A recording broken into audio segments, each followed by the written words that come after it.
Hello, hello, hello. Thanks for joining me Tuesday night. Um, Tom and I are trying to get this together to do to be on at the same time. So I don't know, we might be switching over to his or we might stay on mine. I don't know yet, but it's a little past 7. They changed some things on the StreamYard, so I was just getting back acquainted with it. I took last week off. I had a market, or I forget what was last week, but I don't think I've been on for 2 weeks. So thanks for showing up. I see, well, I don't know if Grayson's here or not, but he did comment. And then Stu. Stu, oh, they were on early. I don't know how they do that. They get on, but Bundy's here. Hi, Bundy. Looks like a couple more folks are in. Um, so I don't know. Well, we're talking a little bit. There's a couple things I want to talk about. Um, One is how I did my Formic this year, just now yesterday. I'm not sure if it is a good thing or not, but we'll see if it works out. Kind of afraid to talk about it until I find out if it was a smart thing to do or not. So, but I probably will blab. So who knows? Uh, Feeding, I'm gonna try. I was a little late getting on to Bill's last night, who is my sponsor. Hi, DC. Yeah.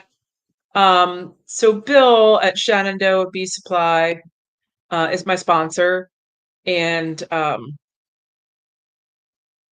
so he talked last night a little bit on ProSuite. And I am going to. I've never used a feed other than sugar syrup. I've used sugar syrup every winter that I've been beekeeping, and now last year I couldn't get him to put on weight. So maybe this year, hi Brian. Maybe this year, I'm going to try something different. I'm going to try to put some weight on with a commercial product like ProSuite. Hi, Randy. I thought of you, Randy, the other night. I got up at 3:30 in the morning. I couldn't sleep, and I was thinking, oh, Tar Heels up because you and your wife get up early for work. But so I thought about you at 3 in the morning. Um, so I wanted to use some ProSuite. I'm okay with whatever. I mean, I know it's been around a long time and a lot of people use it. My mentor uses it. She hasn't used it in a couple years, but she does use it. So I'm not going to get worked up about it. Hi, Bill. Lucky Bill. Oh, yeah. So I mean, I did get on. My tablet was giving me a hard time last night. But I did get on and I did listen. Um, and about pulling wax in fall, you can get them to clean it up, but I've never been successful. I can pull like there's no tomorrow in spring. My bees will pull everything I ask in spring, but in fall they'll fix things. They might do a little patch for her to lay, but once she lays in them, they won't pull the rest of the frame. They're going to go clean out other cells. So I don't really think they pull and fall for me. Of course, we always talk about what we know in our own yard, but they really don't pull for me here. No matter how much. I mean, I've been feeding. I don't know, probably 3 or 4 weeks already, and because I pulled what little supers I had, and so I've been feeding a thin syrup with Hive Alive in it because I want to make sure I'm kicking out any disease or gut issues. Maybe they got into something that wasn't so good when they were out foraging. Um, DC, who don't you see? Yeah, who don't you see, DC? You see me, right? But anyway, Yeah, everything like right. So we know kind of like, DC's out there in Washington State, so he kind of knows what's going on out there, and he can't speak to the East Coast, and I can't speak to where DC is. Oh, yeah, I was on. I didn't get on until like 20 after maybe or something like that. But yeah, so I mean we got, we're all over the board here. Colorado, like, Brian out there, he's got different techniques. Todd out in Texas is different. So I mean we all, kind of know that. I've never been to the West Coast. Oh, Brian, before I forget, I do want to tell you I did a taste testing at a retirement facility today, and they loved that cream honey. I took your creamed honey for them to taste. And actually, I think two ladies took pictures of your label, and they might be reaching out. So I will let you know where to send royalty checks. I'll give you my address so you can. No, just kidding. But yeah, if you get some orders from the East Coast, one lady was for certain that she bought your honey at the Philadelphia Flower Show. I said, I don't think so. I think I might have known if that happened. But so yeah, Brian, if you were at the Philadelphia Flower Show and I missed that, please correct me. But they love that. I got some honey from Minnesota that is just phenomenal. I just do cartwheels for honey from Minnesota. It's just always been great. They love that. They love Bruce's honey. I got a bucket from Bruce. Uh, there was a couple of them they really, really, really liked. But Flower Street, your creamed honey was the only creamed honey. Oh, and I had some peanut butter honey from Two Bee Brats, Carl. But we all tasted chocolate, like a Reese's peanut butter cup. We tasted way more than peanut butter. So they loved it. And yeah, no, Brian, I knew it wasn't you. I think I'd have known if you came to the Philadelphia Flower Show, or you would have let me know about that. But then the one lady said, "Oh no, I think it's Amish. I think it was Amish." So I did meet Brian, you and Jen, and I'm pretty sure you're not Amish. But anyway, so yeah, that was cool. I a lady reached out to me to do honey tasting, and I said, "Hi, collector."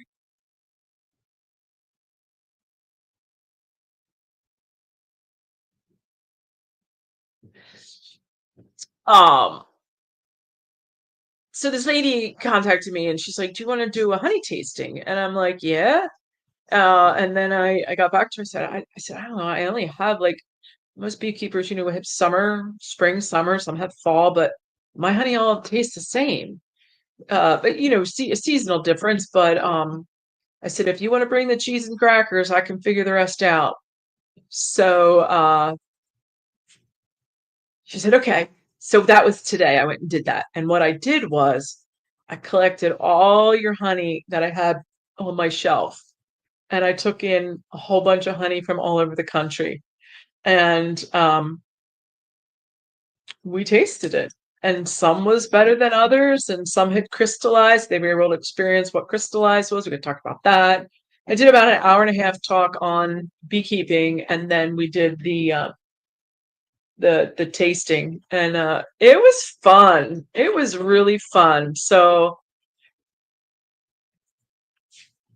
okay, Brian went to the lavender. So I thought maybe the honey you had given me, Brian, was lavender, but then the label does not say lavender anywhere, and I knew you would have that in bright red colors, right? That it would say lavender. So and it was not. Then when I opened it, it was not lavender.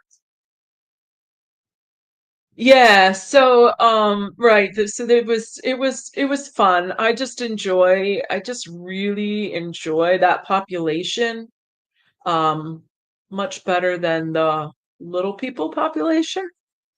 So it was just phenomenal. We just had such a great time. I really, really enjoyed myself. Oh, lemon cream. Yeah, I bet. That creamed honey I had from Brian's, I've never had anything like that before. That is absolutely primo. I think cream of the crop. Ha! Cream of the crop. Get it? I did that. I didn't mean that. That was a pun.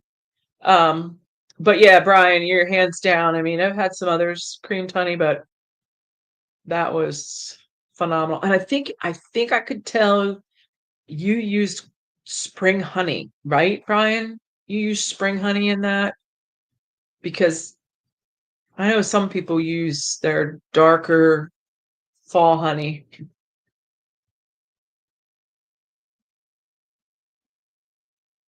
Well, it was just okay, yeah, it was just regular straight up honey that he had.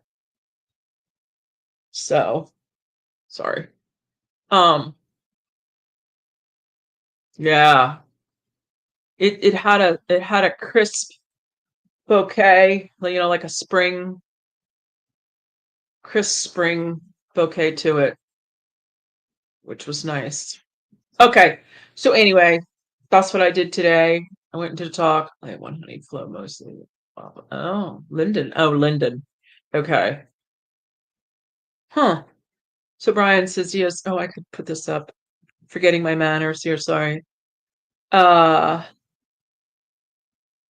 okay, this was definitely a Linden flow. Whatever I was tasting was a Linden flow, I'm pretty sure. Yeah. DC, the clearer the better on the creamed honey. Creamed honey is not something that people ask me for over here on the East Coast. I don't know if they just don't know what it is and they don't ask, or I don't have it, so they don't. I don't know. But it's not something I deal with or that's even asked for. See, our wildflower is just dark. It's just dark fall flow. But when we see wildflower, it's just dark because they're hitting the trees in spring here. So, there's Tom. Hi, Hey, Tom. Nancy. There's my partner in crime. I wasn't sure what we were doing tonight, so I went on and we can figure it out. And I just deleted the one I had posted. Okay. Did you? What time did you start? Oh, like 10 after. Took me a while. Okay. Took me a while to get going because they changed it. They changed StreamYard since I think it's been 2 weeks since I was on. Okay. But do you want to share to your channel? Um,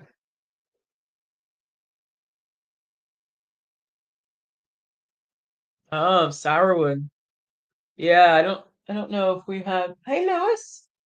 I don't know if we have sourwood here, and I don't think we're at the elevation, whatever that. You need an elevation. I don't think we have it here on the plateau of the Chesapeake Bay. Where am I? Who's our geologist or um? But yeah, I think I'm on I some don't sort of even river think I can plateau here in share it Philly. anymore. You're kidding me, right? You're kidding. Uh,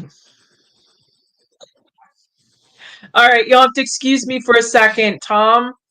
I'm gonna mute myself and address the little white dog situation. Come here. Are you no? Come here. Okay. Come here.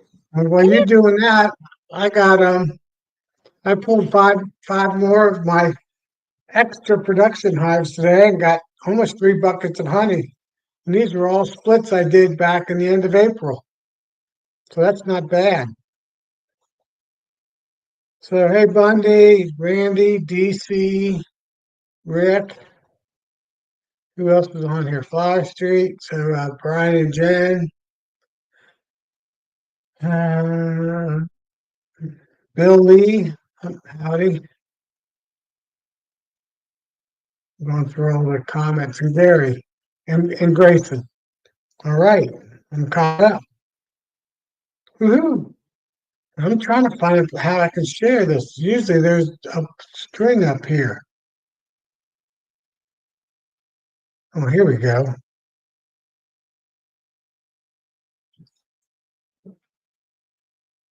So let me get this thing shared.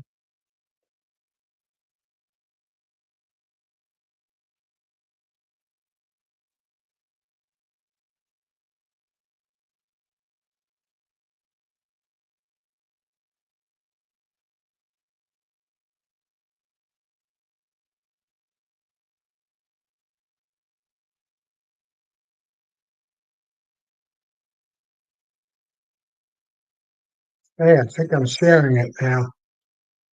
So yeah, I had 16 production hives and I added 5 more. That's behind my barn. And I made splits back on my notes. I grafted, I think April 3rd or 4th. It was right after Fool's Day. And I had on my notes that when I checked it, I had a mated queen on the 27th of April. And I think it was just a 3 frame split, 2 frames and a shake of bees, not real big splits. And between those 5 hives, I got 4 box, three, almost 3 5-gallon buckets, so 160 pounds of honey, or 50 pounds, close. No, I got, yeah, almost 3 buckets, so not bad. And almost all of it was a 100% summer summer honey. It had a lot of clover taste in it. Um, going on. So I have to get my camera straightened out too.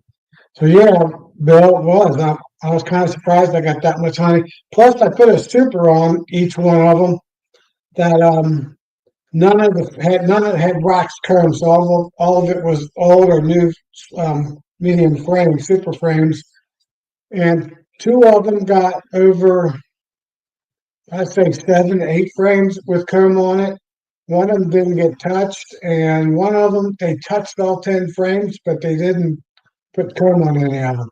So that's a little bonus too, getting some frames with some wax comb frames on it, supers for next year.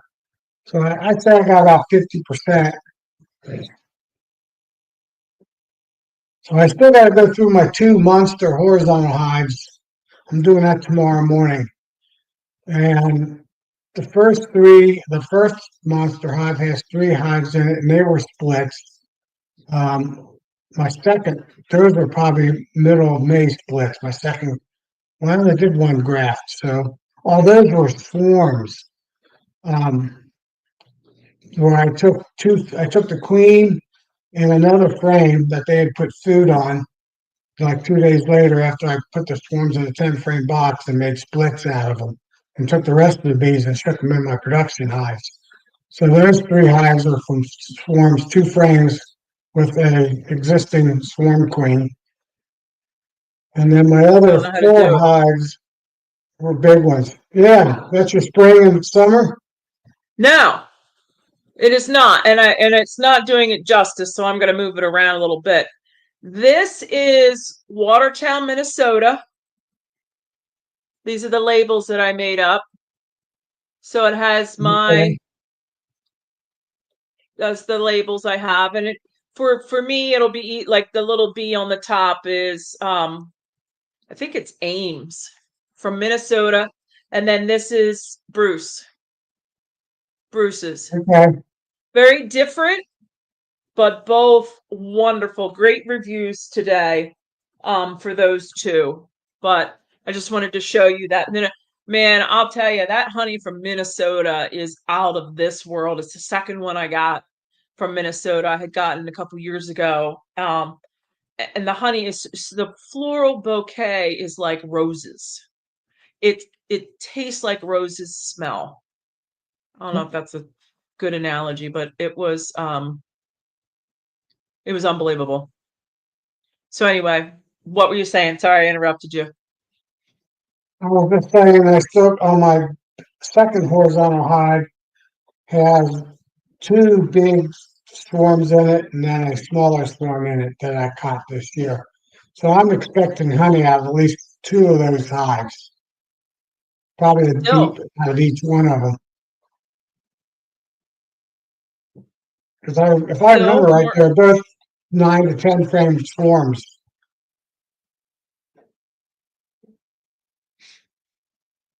That's right. 29 came from my place, one of my VHS queen swarms. And it was a big swarm.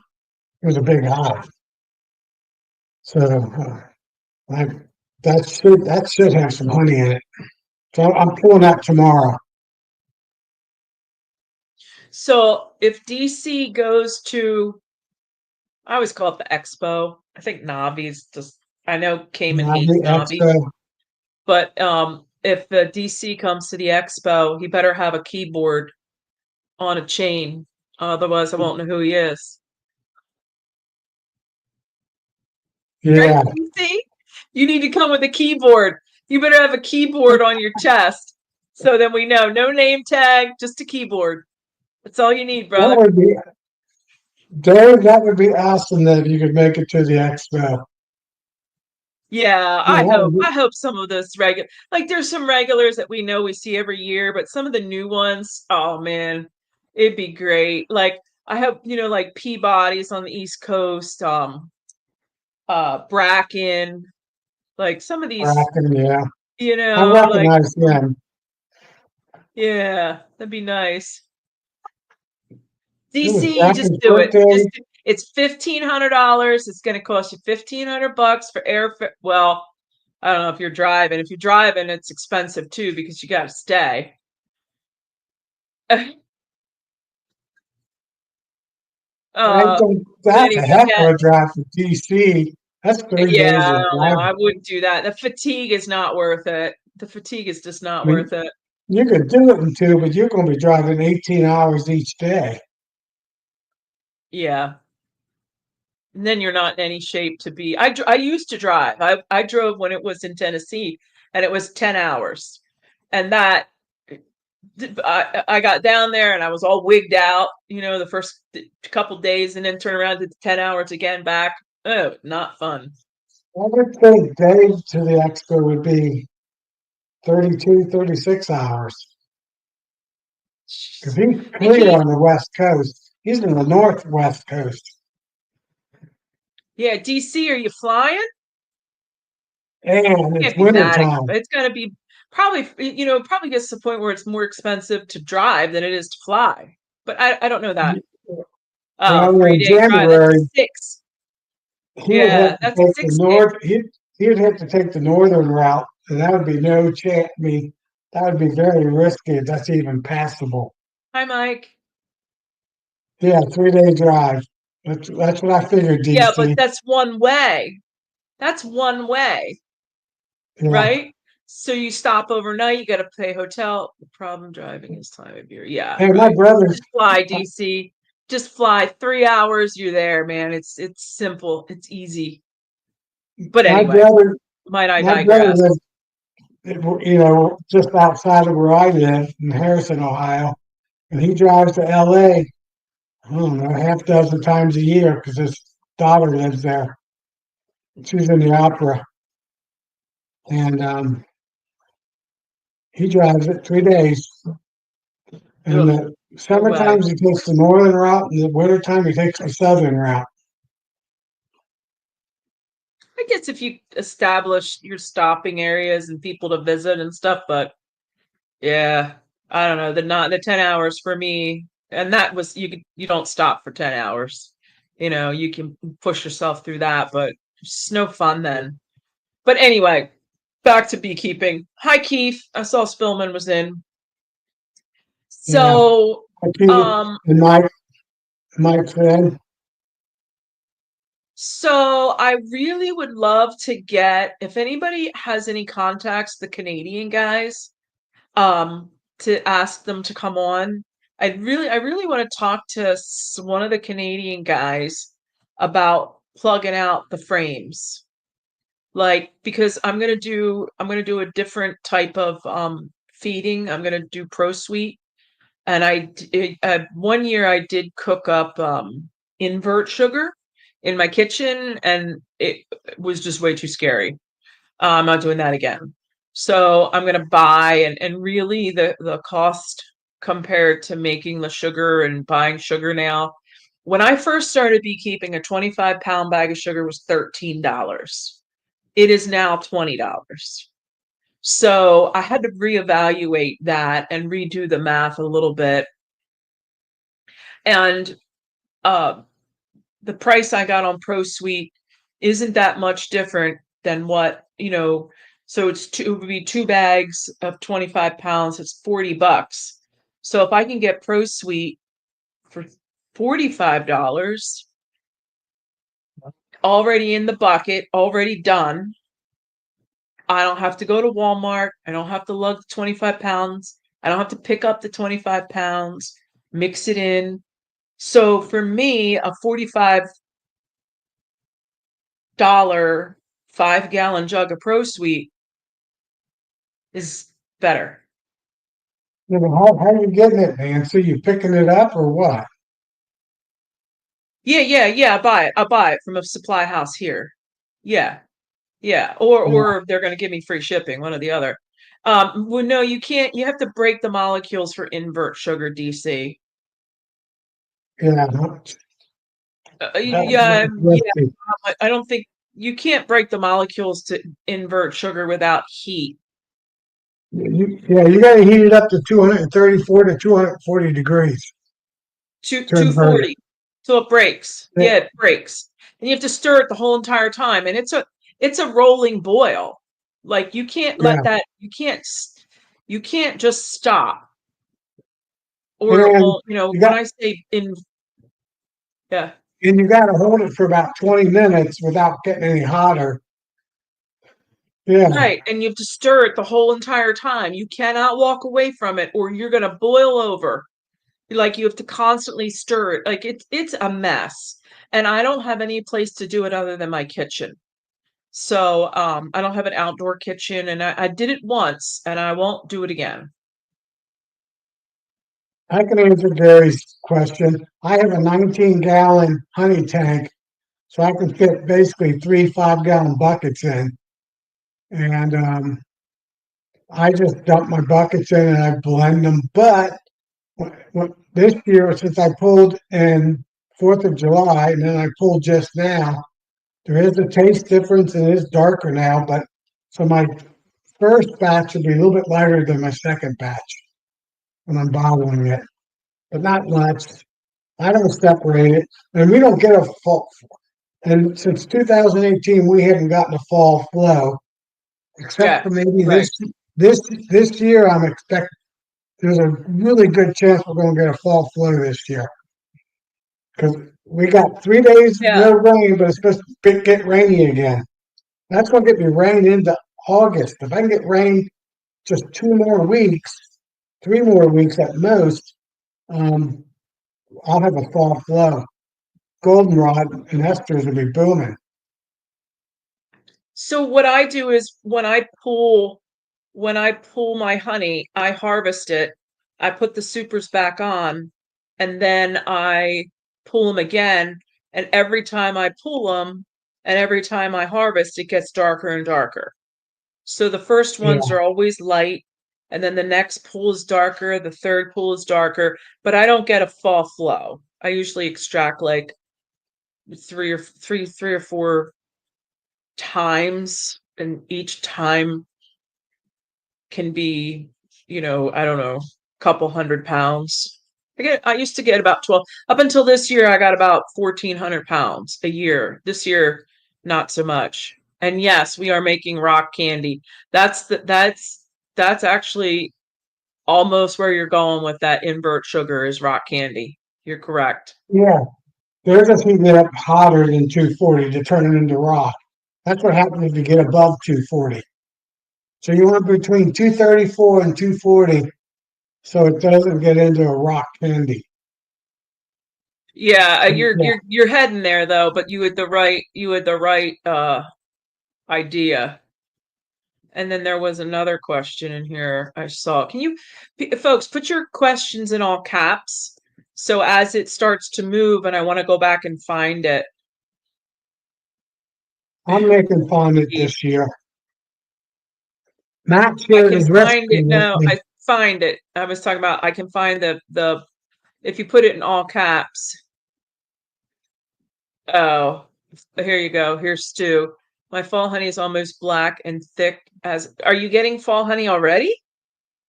Or Probably last oh, well, year. maybe not this year. Sorry. So, oh yeah.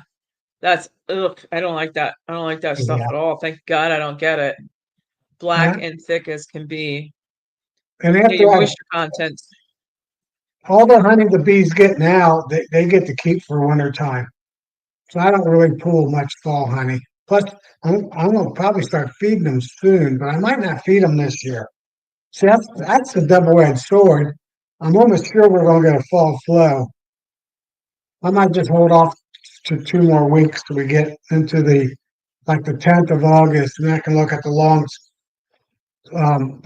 15-day forecast, and if they're showing rain, then I won't feed. They show it dry, like typical, um, I'll start feeding them. Yeah, this month we're probably number one again. I haven't heard anybody say yet, but we usually get. I just saw it in the news: 2.6 inches of rain, and we're already up like to 8 inches of rain. So we're already like 4 times over the normal rain this year for this month. It's Well, crazy. so I was saying about plugging out. So I'm wondering how they forced all of that those bees to they overwinter on solid honey. There's no brood in those colonies anymore. It's solid honey. How do you push them to that? So if anybody knows any of those Canadian guys, I think I have some. I think I could find one or two of them to come Well, on. But first, I'm that's what I do, Nancy, when I do I plug them out. So I push the queen, I make sure the queen's down the bottom box, like in later, like I would say about the end of August, September, mhm. but still decent weather. I'll make sure she's down in there, and then I'll put at least four to six frames of honey, even if any side ones.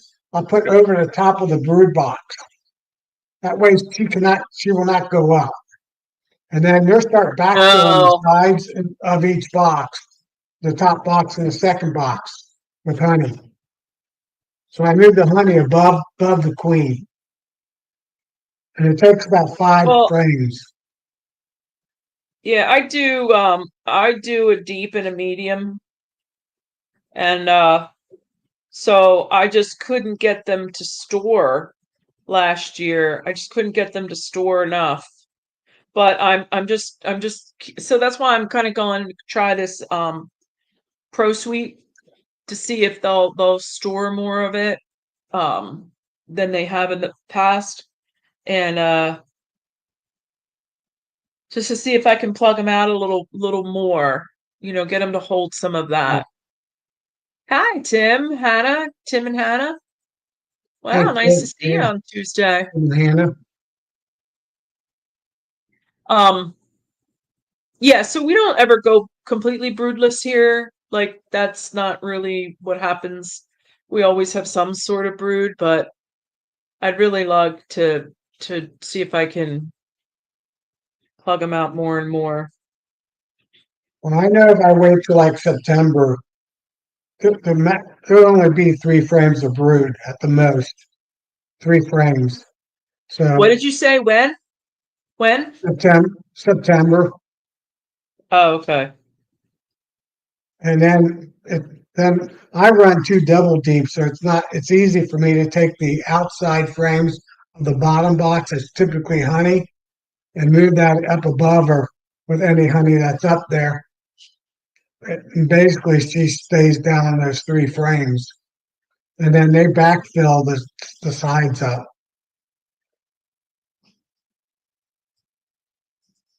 So the other thing I was wondering about with plugging them out like they do in Canada, there's also an element that they do that I cannot do, and that's indoor storage.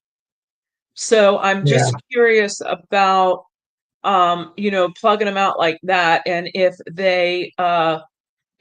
the reason they can do that or do that is because it's indoor storage.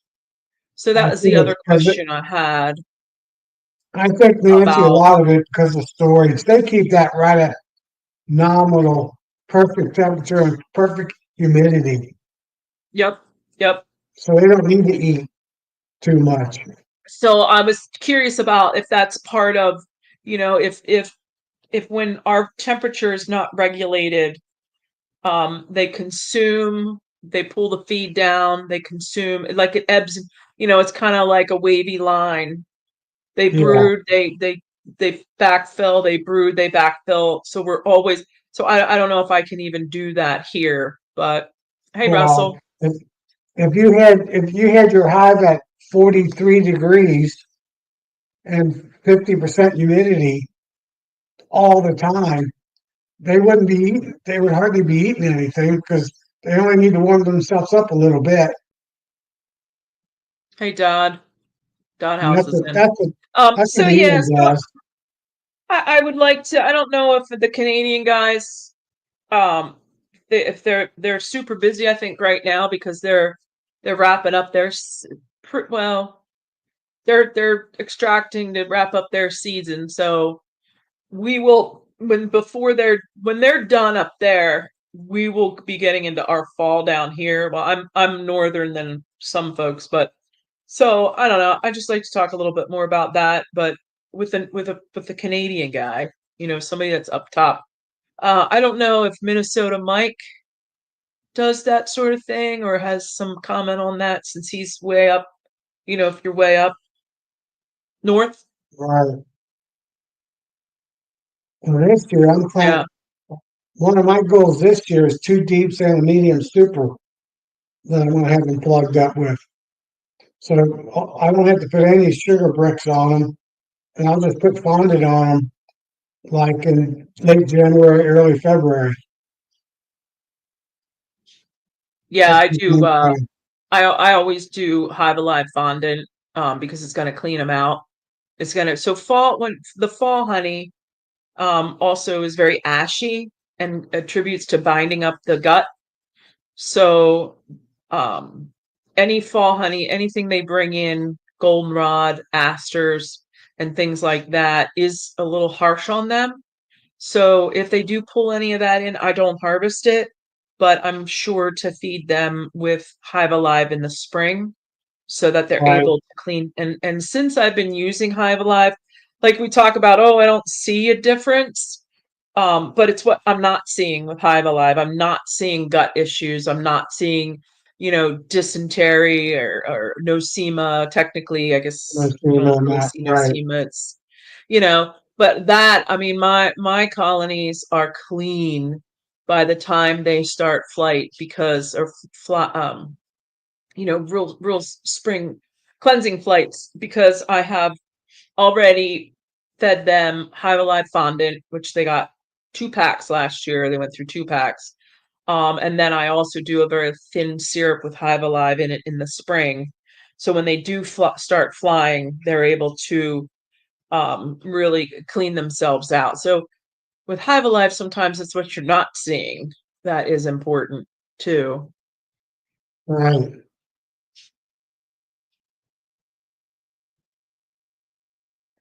Okay. Uh, so anyway, what else was I thinking? Was thinking something about with Keith Spillman's setup. Was thinking about, oh, I got run out of the yard yesterday. I don't know if I told you about that. I had this one No. colony and then my mentee was in, so we're both working colonies next to each other. And it was the colony I was in, got feisty fast, man. We were running. They were chasing us. So Wow.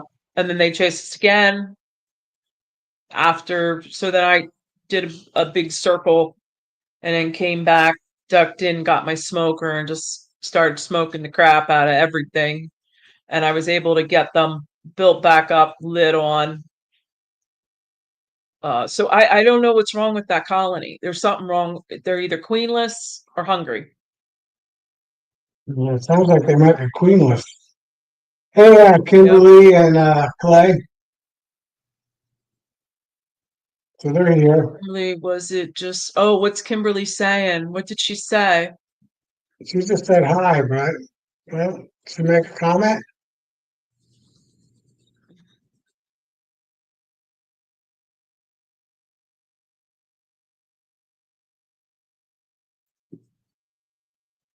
I don't think she I don't is. know. It wasn't in caps. It wasn't in all caps, so I didn't catch it. But No, um, anyway, yeah. So I don't know. I don't know what's. I hope they're not queenless because I don't have I don't have extra queens this year. Not sure what it is. well, guess what I'm doing tomorrow, Nancy? I'm grafting one more What? time. I'm What? grafting. Huh?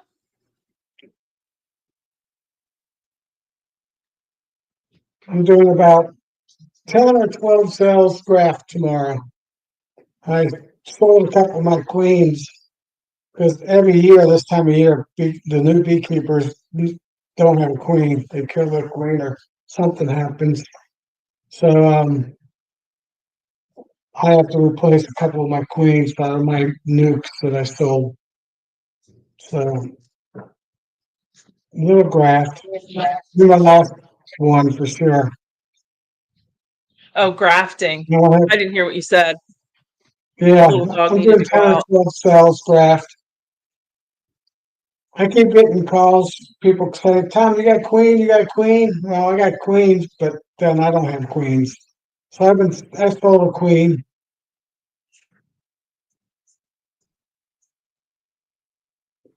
Well, the what I'm looking for is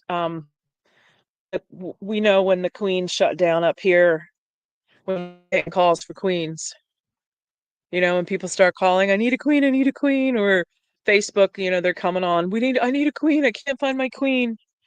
And it's all the Right. rookies that the queens when they shut down, they want to they can't find her because she could be a virgin queen, but or they're not laying, so they think they don't have eggs and they can't find the queen. So that hasn't started yet, but usually that's an indicator that the queens are shutting down. Well, I'm going to have some virgin queens here in a couple of weeks, early August. If I graft tomorrow, they should be emerging out around August 2nd. Yeah, Darren, that's Or, correct. Normally yep. having queens sitting in 5 frames. Banked queens, I think, is a term they use in grafting, right? I always thought You banked can, queens meant you had bangs sitting in like a 5 frame waiting to be used, but I don't know, I might be getting that mixed up. But yeah, I didn't get my you, splits. I couldn't get splits done this year. you, you can take your queens, your mated queens, and put a queen excluder, and then put the queens up on above the queen excluder, and put the lid back on, and they'll feed them. And a queen right hive.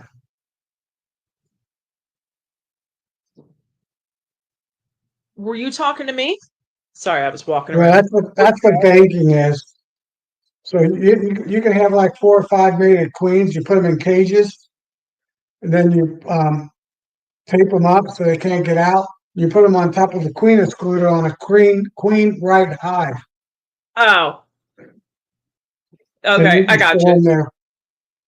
They'll feed them and keep them fed. Yeah, I always thought of banking queens as like just having a queen in a 5 frame, like a resource hive. I would consider a banked queen, but I know that's not the right terminology. Right. That's Uh, what I ended up selling. I sold one of my queens out of my 12 frame hives. but yeah, I wasn't able to get my. Normally, I do probably 5 to 10, um, 5 frame. For summer solstice queens. And I wasn't able to do it this year because I just was not getting the build up. They were so slow in building up that they were too small. I mean, I thought I was getting honey, so they were too small to split. So I didn't Right. get that those summer solstice colonies, those little 5 frames started. Um, and I do that too because I get about 10% queen loss through Formic. So I wasn't able to get, I don't have any 5 frames sitting around. I don't have any resource hives. Um, and it's a little too late for me to create queens. So I'm just going to have to combine. I might try it. I have two, Yeah. I have two, I Well, have two brood cycles. Hmm? it's not too late to have mated queens and have them 3 to 4 flame splits. The problem is if you want to overwinter those, that's the challenge. Well, that's But, right. but if you got them to add to a existing hive, then it's fine. Or if you want after Well, you use Formic, you can plug them in. yes, I did something a little different, and I'm getting ready to share it here. I have a drawing on what I did. Um, and time will tell whether it was a dumb thing or a smart thing. So I'm either a genius in the bee yard or dumb as a stump. Nothing in between. So, so I came up with this little idea. Um, because I don't have, and this idea came because I don't have extra queens laying around to plug into any queen loss from Formic. And I absolutely have to use Formic in my area for the under the brood. I can't, if I wait till September, I'm already lost. No, I'm not buying queens, Darren. Why are you stirring the pot? Tom's too far. Good heavens, it take me 10 hours. Take me 10 or 12 hours to drive to Tom's. No, I'm not buying queens. But anyway, I can't wait till September to do Formic because by then my fat body bees are already, you know, she's burdened up, fat bodied, and the mite loads are way too high, and I can't wait. I have to do it in July. I've never done this, but I could ship queen cells. Wait till day 13, take them to the post office. Next day, and Darren, sorry I tried. So yeah, I mean, I know how to do it. It's just I'm out of time. My bees did not start acting, it was June, the beginning of June when my bees started acting like it was April. So I lost, and I'm not going to gain that back. It's not like I'm going to gain it back in the fall. It's over. It's done. My Formic is on as of yesterday. That's what I spent the day doing. But this is what I did.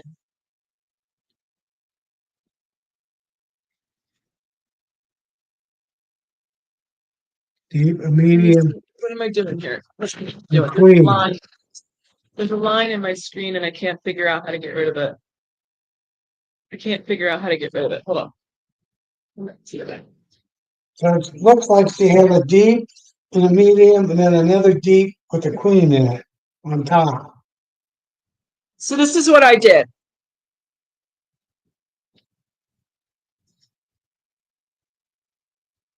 Yes, the brood, deep with brood, medium with honey and brood, then queen up on top of an empty box. Yes, that's what I did. So No, my bet is, and in this box is only 5 frames of deeps, not 8. It's only 5. And most of the frames are unfulled. And then there's feed on top of here. Put feed on a lot of them, most of them. Because I want, so this the Formic is going to run everybody up here with the queen. Up here is feed. So they're going to be able to stay up here, right? This is my theory. They're going to be able to stay up here. Feed, queen, all the bees up here, and the Formic is going to be able to do what it's supposed to do with that brood. Yeah, but what does the flash do? Does it go up or does it go down? Goes down because I only had it one That's what I time where it thought. killed the grass in front of my colony. Only one time. So right, so this is the 3-day flash. So my window, my window to get this on and to get those bees run up was yesterday. That's why I was gonna do it Sunday night, and I didn't. But so it was yesterday. So I had yesterday it was in the high 70s. Last night it was down just in the low 60s. Wow. Today it went up into the 80s, but they're already run up because, and you can't smell Formic in my yard at all yet, so it's not that hot. But so we'll see. So my theory and the reason I did that was because I really don't want to afford. That's not the way to say it. I really can't afford bee loss this year. Queen loss. Can't afford it. Right. Not material, not money wise. You know what I mean? I can't afford it. See, and I can't even use, if I wanted to, I couldn't even use Formic Pro where I live. It's still, I mean, the swimming clubs don't close until September. I couldn't treat until September. And then I would no way want to risk killing any queens in September. Plus, that's You, all winter bees. September's too late for Formic. Yeah, September's too yeah. late for Formic. Huh? That's why, that's why I can't use it. Yeah, it's too late. September's too late. August is. I only have 2 brood cycles until my bees are closed up for the winter. 2. So she's Yeah, going to be starting to lay when she comes back in like I don't know exactly when she shuts down. Either the last week in July, first week in August, second week in August. When she gears back up again, she's laying her winter bees. Her right. Diliath, what's it called? What are they called? So yeah, we're still in the 80s and 90s in August. Duantis, who, Keith, I think you're the one that corrects me on this every time. I don't know how to say it. Duent, the winter bees, what are they called? But anyway, yeah, so when she starts laying those, if your mites are not knocked down by the time she starts laying winter bees, you're pretty much out of luck. Yeah. But yeah, you Southern guys, Randy, yeah, I know you can't use Formic. I mean, you would have to put Formic on in In fact, April. Nancy, September 1st, our average high temperature is 84 degrees. That's So it's fine. You can still, put Formic on. You can put Formic on. I won't put Formic on at 85 degrees. Well, no, no. You put it on, like you always find a window. Like I always find a window in July. Like I just had a And window now. I mean, I have my window now from Sunday to Thursday. yeah, yeah, we were 86 today, we're not 89 tomorrow, and Yeah, 90 well, the okay, next right. couple of days. So right, you usually you run a day behind. So Thursday is when I'm getting up into 80, 89. For us is Thursday. Well, I've already had my 3-day flash. Yeah. I'm But already past. we never cooled down. We went from 89, 88 down to 85, 86. We only went down like 3 degrees. And we went down to Yeah, oh no, we're 67 down in the close to 60s. 70. Where I'm at. We're down in Tonight, the low tonight is 64. Yeah, I think ours is, I'm 70, 69, 70. 62 last night. 62. Wow.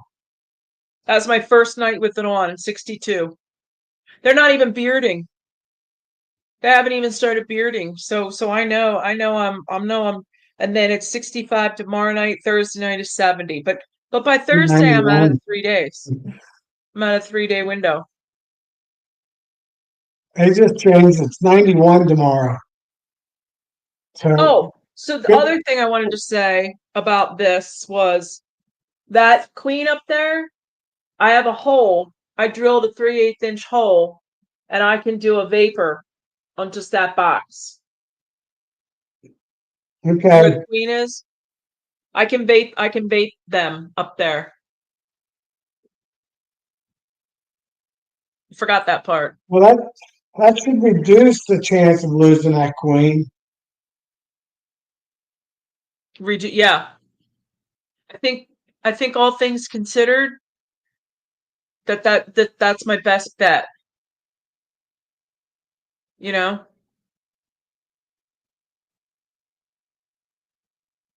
Yeah.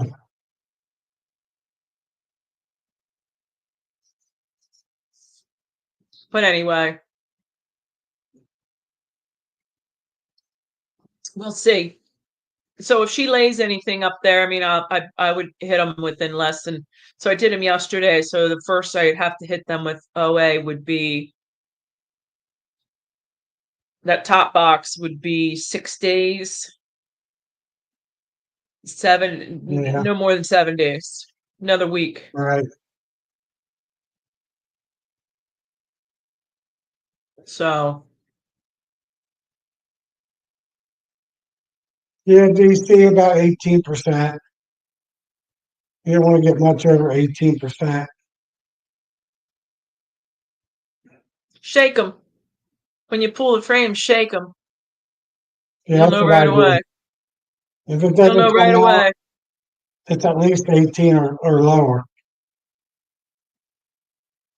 In fact, most of the ones I pulled today were half capped, and then the other half wasn't, but it was all dry. In fact, the uncapped might have been drier. They just haven't gotten to it. Yeah, the uncapped usually runs drier than the capped. Yeah, shake it. Hey, And if it shakes out, close it back up because you're going to start robbing. yep. If you shake one out and it shakes, then you better move along pretty hastily, or you're going to cause a ruckus. I was kind of surprised my bees weren't robbing yet today. I had some honey open because I pulled five, 10 boxes, five deeps and five um, medium supers, and I didn't have many bees flying around, just a couple. Hey, Clay. Clay, do you ever come on? Do you ever come in the studio? Been a lot of hubbub about you lately. You should come in. Now he's been getting on more and more now, but he'll get on the other people's, Yeah, but all he of a won't get sudden on Keith came ours. out. I was getting on Keith a couple weeks ago about never coming on, and then all of a sudden, bam, he's everywhere. Hey, He's on the Nancy. stream. He's on the Oh, stream team all the time. chicken. He, Joey's, he won't come on ours. You're laughing, Tom. Come That's on. all right.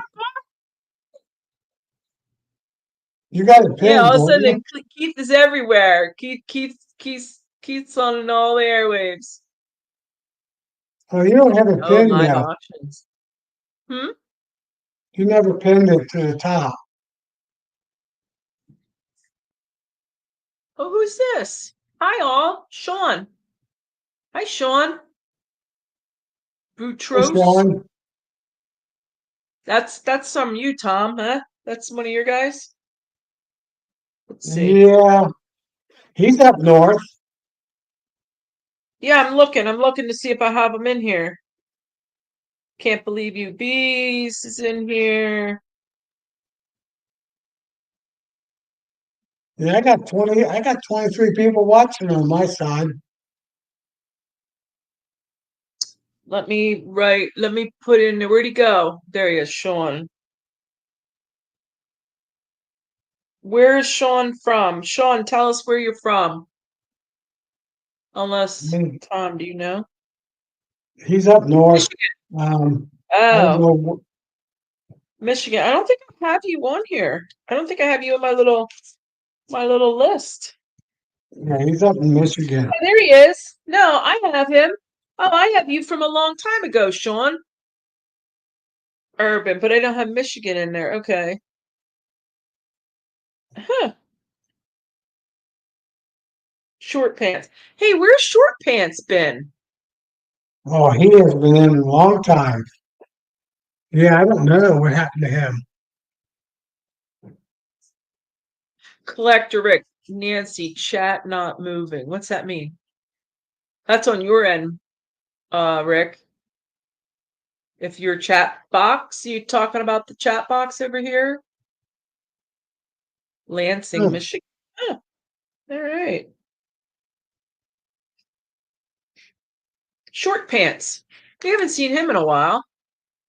no, not in a long time.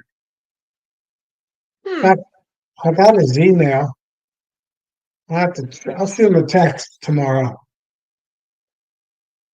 Oh, yeah, just check in. How are you? Yeah, I mean, with all this crazy storms and stuff, I don't know. It's nice to know see who else is in this list now that you got me looking at the list. yeah, Brent's saying the same thing. He's not seeing the chat move. So that's on your end. So we'll see a little arrow, a little blue arrow. Click, move your cursor, move the chat down. You're Well, stuck on you it. know, my chat's not moving. Will somebody say something? Because no one's saying anything. Oh, hi, Brent. Brent Wells, you're familiar. Welcome. Nice to see you. It's because no one's saying anything. No one's chatting. Yeah, Yeah, Brent's at the bottom. There you go. Yeah, it's just no one's yeah, chatting. No one's saying anything. right. Oh, I wish our guy from New Zealand would come on. That would be cool. Yeah. Okay. All right. So here's the other thing that's happening. Tom is running his channel. So if you signed in under Tom's, you're not going to see my chat. If you sign in under me, you're not going to see Tom's chat. So Well, that's where the dual hosting. So just sign into both and then you'll see both chats. I don't know. my chat's showing up, Nancy, Yeah. but your chats don't show into mine. Yeah. So I see everybody's, but somehow there's a hang up on there at some Yeah. point. Any chats on my YouTube gets added into your chat, but your chats don't get added into my chats There you go. That. because we're not teamed together. If we were teamed together, I think it would. Oh. Huh. Yeah, I did see. We gotta I know, Tom, I dropped the ball. I had that market on that one Wednesday. I didn't come on, and then last week I was wore out. I didn't come on. So we're gonna Tom and I are gonna stay on Tuesdays together, and we're gonna probably run it on that one you created, Together. Tom. That one we have. It's called what'd you call it? It was called the B team. B Tom team. and Tom and Nancy B team. The Yeah, problem is we're gonna I run it can't run two people not being a member of StreamYard. I can. You can. All right, we'll have to get together this week then and try to how to. I don't know what we need to do on that. Hi, Right. Roy.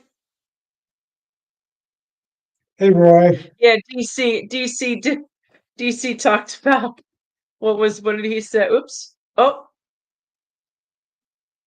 But you know what? I just got a check at text or an email today from StreamYard saying I can get 40% off.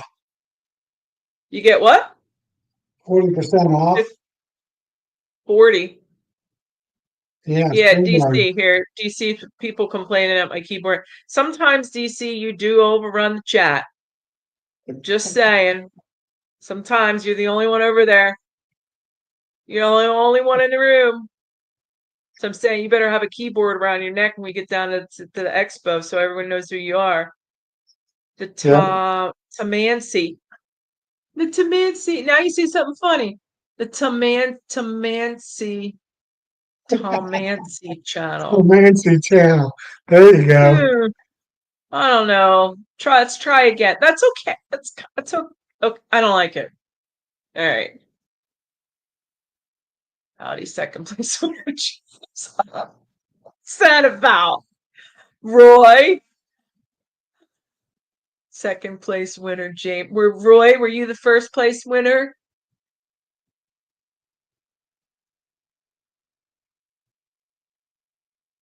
I don't know that. I don't know the whole story on that one. No, I don't either. So I think James won second place someplace, but I don't know if Roy won first place. Like maybe Roy didn't win first place and he's just picking on James, but I think it's kind of funny. Yeah. Nan Tom channel. Nan Tom.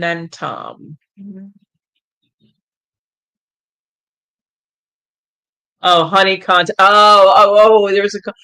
There's a contest coming up. Okay.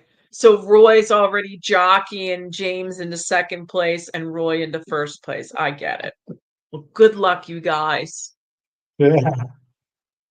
Wouldn't it be funny if they had a tie? You better report back on what it is. Where is the contest? Oh, I think I know. Is that Tim and Hannah's? It's I think it's Tim and Hannah. Yeah. Well, wait a I might minute. I want to send my honey. How do we do this? James, what's going on? Tell us how to do this. shoot them an email. They'll just fit your address. What's their email? I forget. But you got to like September. Yeah, gun line. I'm not Sunday nights.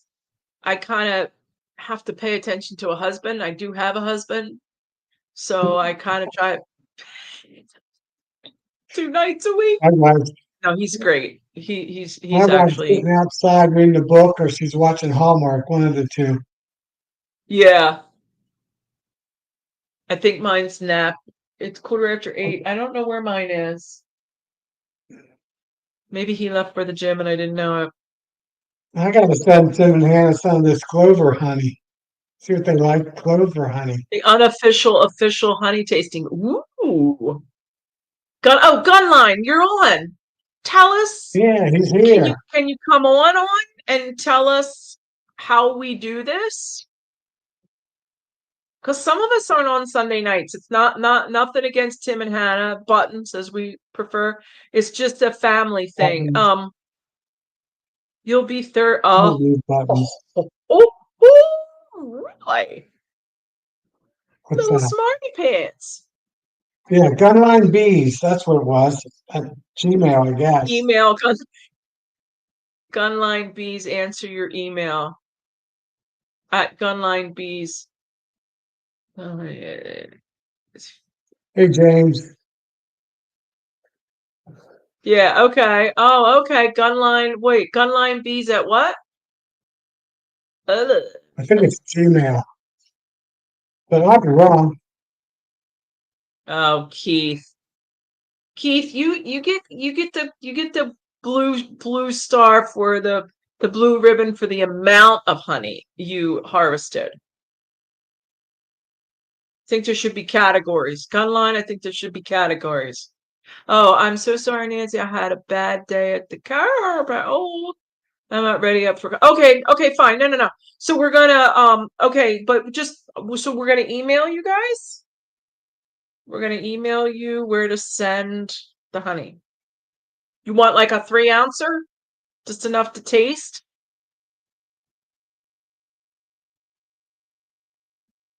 That's okay, Hannah. Or Buttons. No, it'd be Hannah, chiropractor.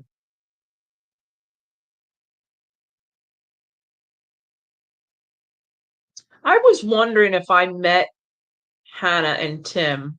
Did you guys go to Hive Alive or Hive Life? Sorry. Were you guys at Hive Life?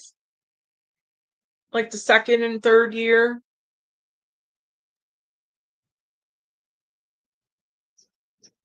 Trying to Seeds. think of how Oh, Philip. now. Hey, Philip.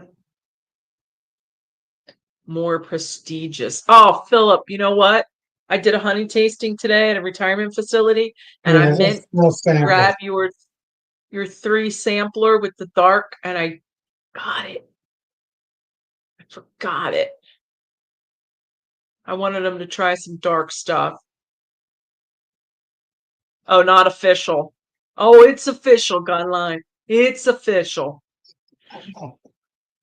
With this bunch, it's official. As big as Nabby. What's this gets around? Oh, okay. So we never did meet. Oh, okay. All right. I thought for sure I met you guys, but I guess not. Ah, Yeah, yeah, Hannah, we I can't can bounce. remember ever meeting them. No, she says no. We don't bounce like we used to, that's for sure. Oh, Philip won last year. Okay. Save it. You don't know. You don't know my East Coast honey. We'll see. I'm not going to put a label on it. Are you doing black jar? So it's like a Huh. black jar, yeah. That's what I'll do. I'll send mine in and not and Yeah, I'm not going to put a label no on names. mine. I'm not going to put a label on mine. And I'll mail it from I'll mail it On out to the paper. middle of the country and then I'll mail it back. That'd be funny. King Philip. $100. Yeah, right, Roy. Roy. Roy. We know Oh, better than should we that. make the check? Do we make the check out to send the check separate than the honey? Do we send the check to, hold on a second. Hold on, give me a second here. Where do we send the check? Did we send the check to, let's see here. Where do we send the check?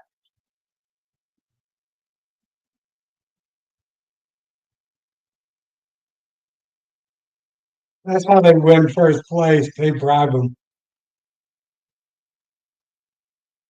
Where is Roy? I don't have Roy in my book. So we send the check to Roy and then the honey to Hannah. Roy, I don't have you in my book. I cannot believe it. Roy, where are you from? I'm talking to you for I know. months, maybe a year I or don't so. know. Hey, Peabody. Peabody. Um, Yeah, okay, send it to Roy. I'll make sure you win. There you go. Yeah. No more bribing, please. Yeah, Rick. Oh, Rick's trying to control this group. Yeah, good luck. Yeah. Hi, Peabody.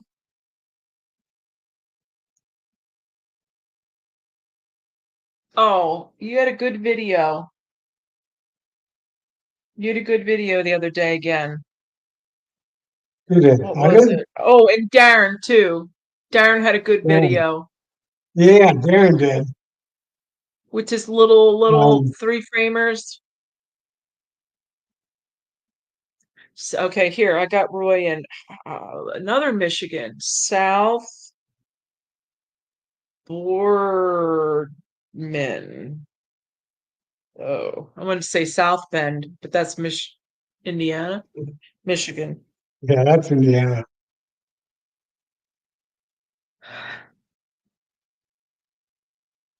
The North. Oh, look, he spells it in all caps. The Northerners are going to win. I forget where James is.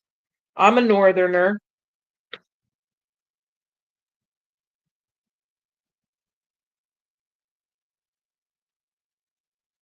I have the best honey because I'm south and north.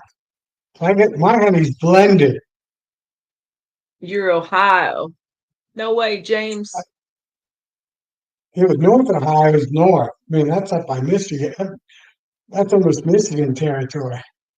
But I'm almost Kentucky.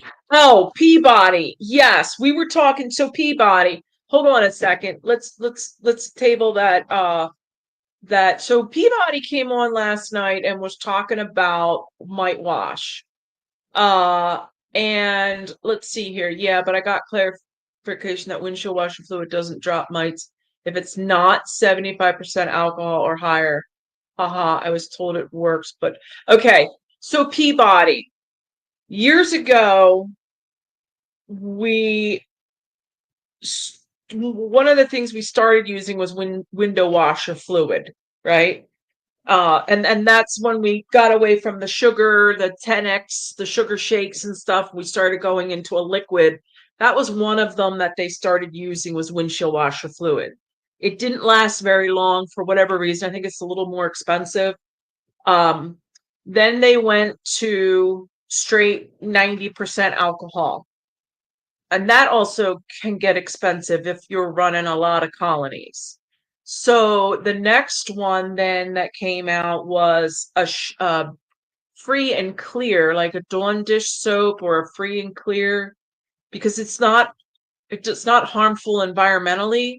And when you're out in the yard and you're shaking and you're filling and you're dumping and all of that, it's not an environmental hazard like windshield washer fluid or perhaps alcohol. So I did mite washes yesterday and I did some in alcohol and I did some in free and clear dish soap, and they both were washing the same for me up here. Yeah. But yeah, okay. 70%, yeah. Try to push it to the 90% or higher, 90, 91. The 70% isn't a quick kill for the bees. So that was the other thing that people were concerned about was we want immediate death. So the Dawn dish soap, the free and clear, Dawn free and clear, where you can dump it in your yard and it's okay. Yeah, you can recover the Dawn dish soap. However, it gets a little sudsy. Use the 90% or better. Yeah, DC here. We're looking for quick Yeah. kill on the bees as well. Not just mite drop. We want immediate. We don't want suffering.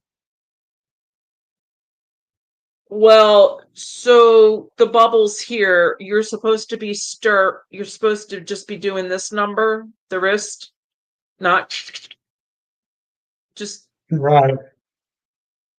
swirl it, shake it, not stir, Whirling it. something like that. That'll cut back on your suds, but just use more soap.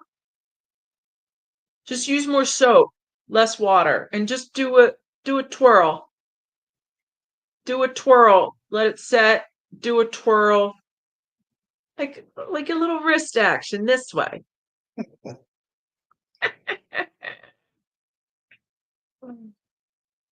Swirl. Swirl. Hey, Redfish. I guess Hi, he's not Redfish. listening anymore. He's been 10-4, listening. good I guess buddy. he's typing a little bit. Is that Hannah? 10-4. Roger out. There you go. 10-4. Copy that. Hey, those days might come back. You never know. Yeah. If you're going to use the alcohol gets a little expensive, Peabody. When you guys are, when you're growing and you want to be, running towards the commercial end, you're coming out of hobbyist and the sideliner and the commercial, your alcohol is going to get a little pricey at 90. And it also kills grass. You spill your alcohol and you're near a colony, you could wipe out your colony. It's a little more tricky. My flow was awful, Peabody. It was awful. It was a third. So I got 500 and usually about, say, 1,400 pounds, give or take. And I was at 500. I got 500 sitting in my freezer. Yeah, my spring flow was horrible. My summer flow has been okay. Yeah. Back to getting honey I'm letting them. for July,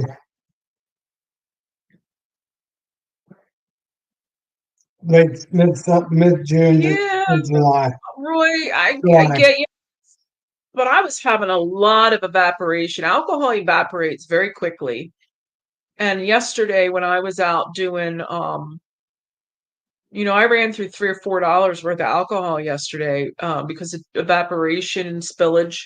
I run it through a cloth too. Sometimes, not always, but yeah, you can. Uh, okay, Kimberly's saying her spring was bad, but summer is great. So did you even take off for spring or did you just leave it on? Yeah, That's quite. my first 16 I took off just to see how bad it was. My last five here, which was my smaller hives, I got just same amount of honey. Five hives that was split gave me almost the same amount of honey as my 16 hives did this spring. So that is pretty good. I might have I to just left. repull them. I took them off. What 3, 4? What is it? Yeah, I said 3. I know I took it off right around July. The regular. When I noticed they weren't going to do anything with it, I took because I can't have the extra space. I had to take the I had to Hey, take off the buddy, space. Nancy's comments don't make it onto my live, but comments in my live makes it to Nancy because we're not teamed up together. I just joined on, but next week we'll be teamed up. Peabody, he's on through my channel. He should see both chats, or he should see both comments. Yeah, he should be seeing Hey, drop mine. time. Peabody. Yeah, Oh, DC said it's hard. Yeah, as a beekeeper, seeing the bees struggle. yes. Oh, you can't Oh, see both. Peabody, you're in. Yeah, I don't know. I don't know. Hey, drop time.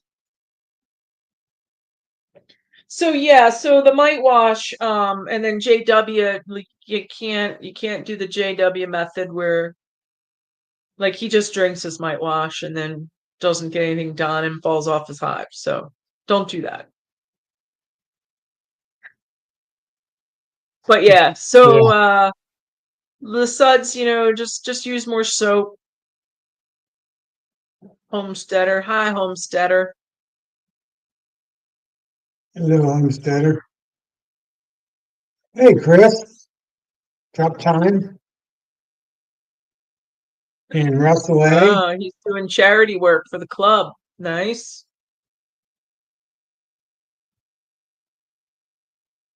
Okay.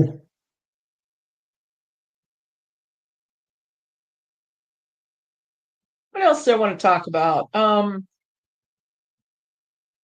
Queens. So I had 2 green queens up until 2 weeks ago. So I had 2 queens from last year, green.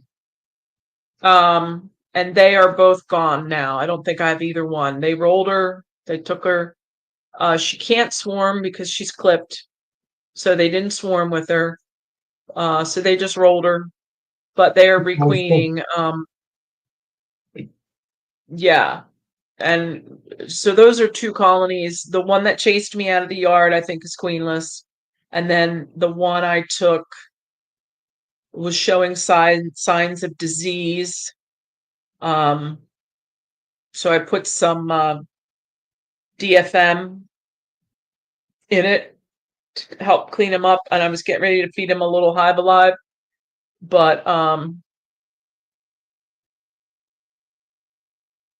Hey, Stephen Rogers. oh, I just wrong count. No, oh, hi, Steve. I don't know if I know that name. Uh oh, Yeah, second root. Oh, okay. Yeah. You're probably at the point where you needed. So you'll sacrifice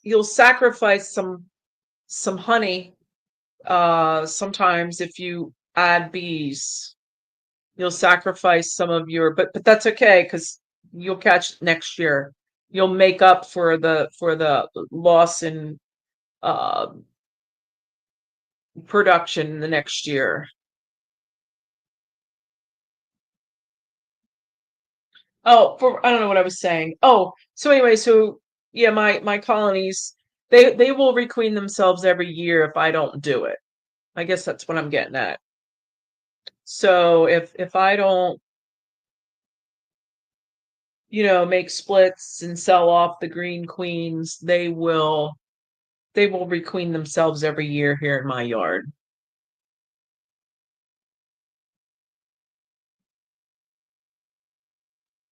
I just got a text to a tree that they cut down and has bees in it. Ooh. So does that mean you But, go get them? yeah, I'll get them tomorrow. Tomorrow, not too far from me. Cool. Probably from that storm. Yesterday's storm. Now they cut it down.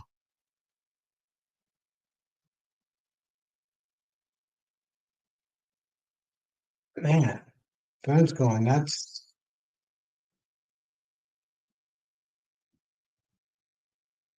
Okay, gotta check. Keep up to date. I think of things to talk about and then I don't write it down. But this one thing I wanted to talk about had something to do with Keith Spillman. Something about Pulling open honey and then extracting it and putting it back. No, open mating queen. He does open mating queen like me. We're And both that's little what why. Fred Dunnyites.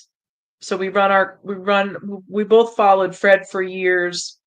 And we kind of follow, so we're very similar in our beekeeping methods and practices. And it was something about we open mate queens, we don't do queen rearing. Um, Not that that's unique to Fred, it's just, as hobbyists, we don't really do that. Although I'm more sideliner now. But it was something about, oh, I can't remember. Something about open mated queens. Hey, red Queens. face. No, I didn't have any real damage.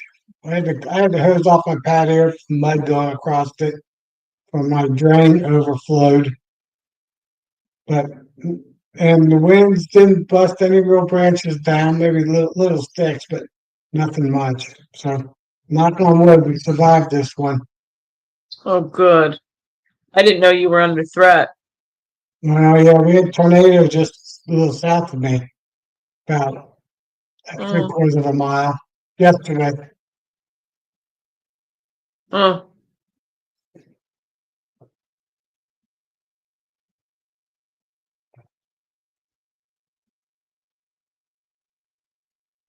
Oh, okay. This is a good. No.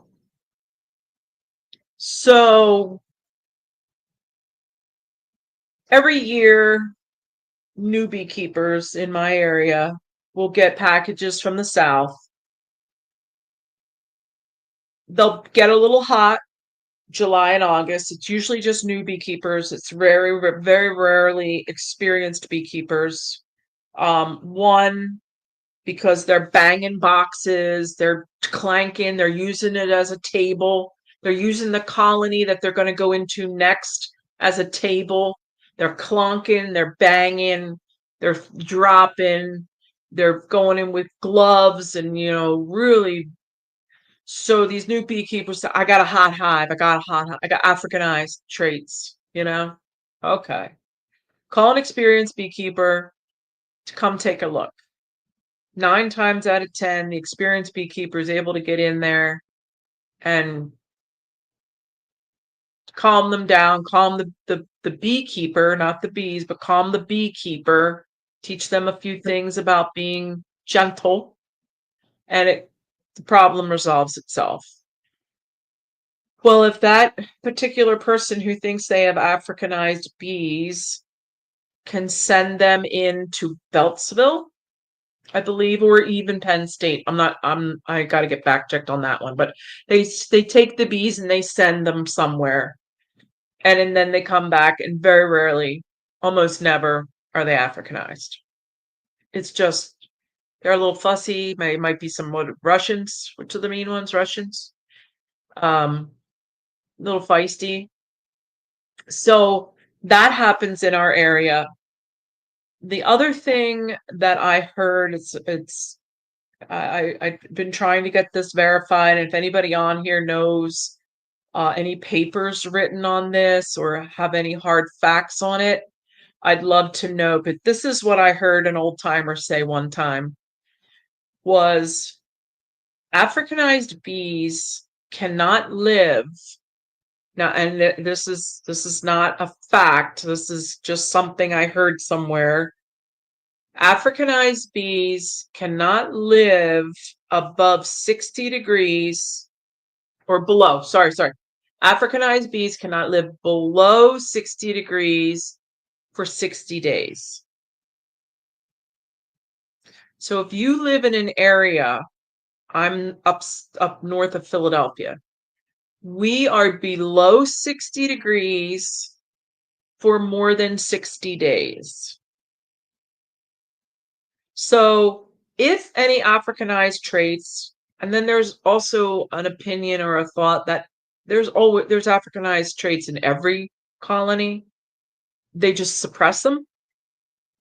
So if you live in a place where you don't drop below 60 for 60 days, you could manifest those traits. But if anybody has science on that, throw it in the chat. Because 2 years ago, Nancy, Ian, on his live chat, showed that Canada tested across all of Canada. I think I want to say 200 beekeepers, commercial beekeepers in Canada, and every beekeeper from East Coast to West Coast had 1 to 2% of Africanized traits in their queens. So somebody texted them, and they never did a test in the United States, but I'm sure we had the same thing. Everybody's got a 0.5%, 1%, 2% at most. Hi, Mark. But yeah, so but you see, like, so there's a line, like we're gonna say the United States, right? And there's a line, and the Africanized bees come up in July, and then they go back down in October. Like they fluctuate up and down that line.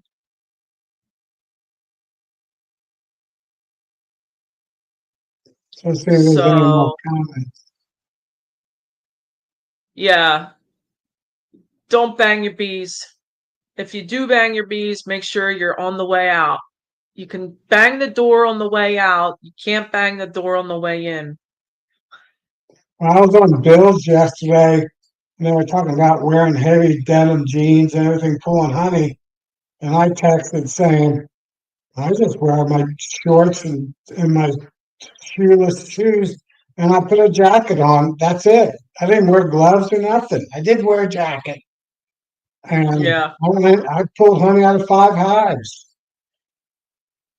I didn't get stung I once. go in a skirt and a tank top, no gloves. I wear a veil Yeah, because face things aren't fun. But I get yeah, stung my in the girls neck get spicy. Hmm? when I was in the house. One of them was on my back, and I walked in the house and didn't know it. Yeah, I only wear a veil. But Yeah, I don't I've never killed a queen. I don't kill queens. I fix it. So if they're getting spicy, it's usually I can fix it. I can somehow fix it. And I've been successful at fixing it. One colony I did not treat and did not feed, and it found its own demise. But other than that, I've been able to turn a spicy colony around right. by feeding I it. usually just wear a veil, just so I don't get. They hit me in the glasses right here to bump me. Then they hit my glasses and they sting me right here. So I Yeah. wear a veil just so I don't get stung in the eyebrow. Oh yeah, and the carbon dioxide, what is the one we breathe out? They're going to come after Yeah. that. How do you fix it, Nancy? So Roy, I fix it by determining what the problem is. So if I have a first of all, a spicy colony for me is going to be, I had one chase me out of the yard. Me and my mentee chased us out of the yard, chased us up to the house yesterday. I went back, I closed it up, and I'm feeding it right now. So I'm going to start by feeding it because that's the easiest thing to fix. Feed. Sugar water, thin sugar water. So I'm going to feed it. And then after that, I'm going to knock it down to single box, maybe 2 boxes. So now I gave them food and I'm also reducing the place they need to protect. I'm squishing them. So now they're going to feel a little more secure. They can manage the space. Then, if they're still spicy after that, I'll give them a frame of eggs. I got a feeling the one hive you got this week is queenless. Then, and then like Mark said, the one yesterday, so I threw Formic on that one yesterday that chased us up. It could be mite pressure. I did hear that before. And it's the time of year, like you got to know, come October, spicy in April is different than spicy in October. You got to make sure, right? You got to knock down the mite pressure. You got to see if there's something fussing with it at night. It's usually going to be the ones on the end of a row. If the placement of the fussy colony, see Tom's picture over there? Say one on the end. Oh, you can't see my finger. But say one on the end is the spicy one. This The one right chance of there, that getting messed with at night is high. So if it's spicy, move it to the center, move one out. Like just move them. But I wouldn't kill a queen because I don't trust myself to know. What? What? Is this true? I didn't hear about it. Yeah, Mark. So yeah, there's a lot of reasons. Frickinized bees, Yeah, Trump but was it Mars. honeybees or was it yellow jackets? Frickinized. Well, yeah. What is that? Drop a link. I'll pull it up on the screen. Yes, collector Rick. Right. So this is so true. The bees are trying to tell you something, and if you wipe that queen out, you're missing a huge opportunity to learn beekeeping. Because you can't just kill a queen. You can't just kill the queen and have that be the answer to a spicy colony.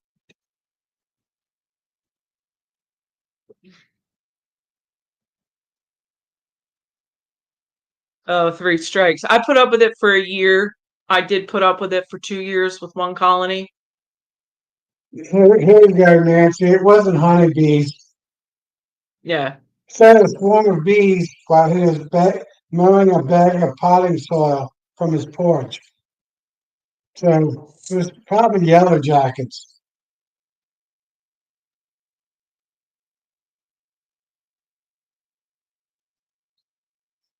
Well, Yeah, or spicy, wasps. yeah, not honeybees. It And he wasn't died of the honeybees. infection he died from the infection of the stingers. Probably not the venom at all, the infection from the stingers. Chad. Don't let it happen again, Chad. So What's this now? that was Spicy probably when I yellow pull honey jackets. frames? Well, of course, you're taking their, of course they're gonna be spicy when you pull frames. Oh, I'm full suited when they bump my veil during a good nectar flow. I have an issue. Okay, you're right. Okay. So like I was saying, they're spicy in April and then they're spicy in October. So that's a difference. Chad, I'm teasing you. You're not late. We're here when you get here. Whenever you get here is fine. There's no being late to my chats and Tom's chats. Sorry, Tom. But yeah, pulling honey. And the other thing is I wanted to mention about using smoke. We don't want to use smoke when we're pulling honey.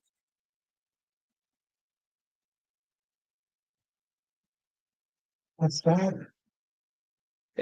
Full PPE, no smoke. James, expand on that. Full PPE, but no smoke. Alabama. No. So why wouldn't you use a little smoke and back off on the PPE? Yeah, I don't I agree. understand that. Don't let it happen again. Yeah. Oh, you guys just coming in from the yard. Hey, I'm looking honeybee out my window. compound.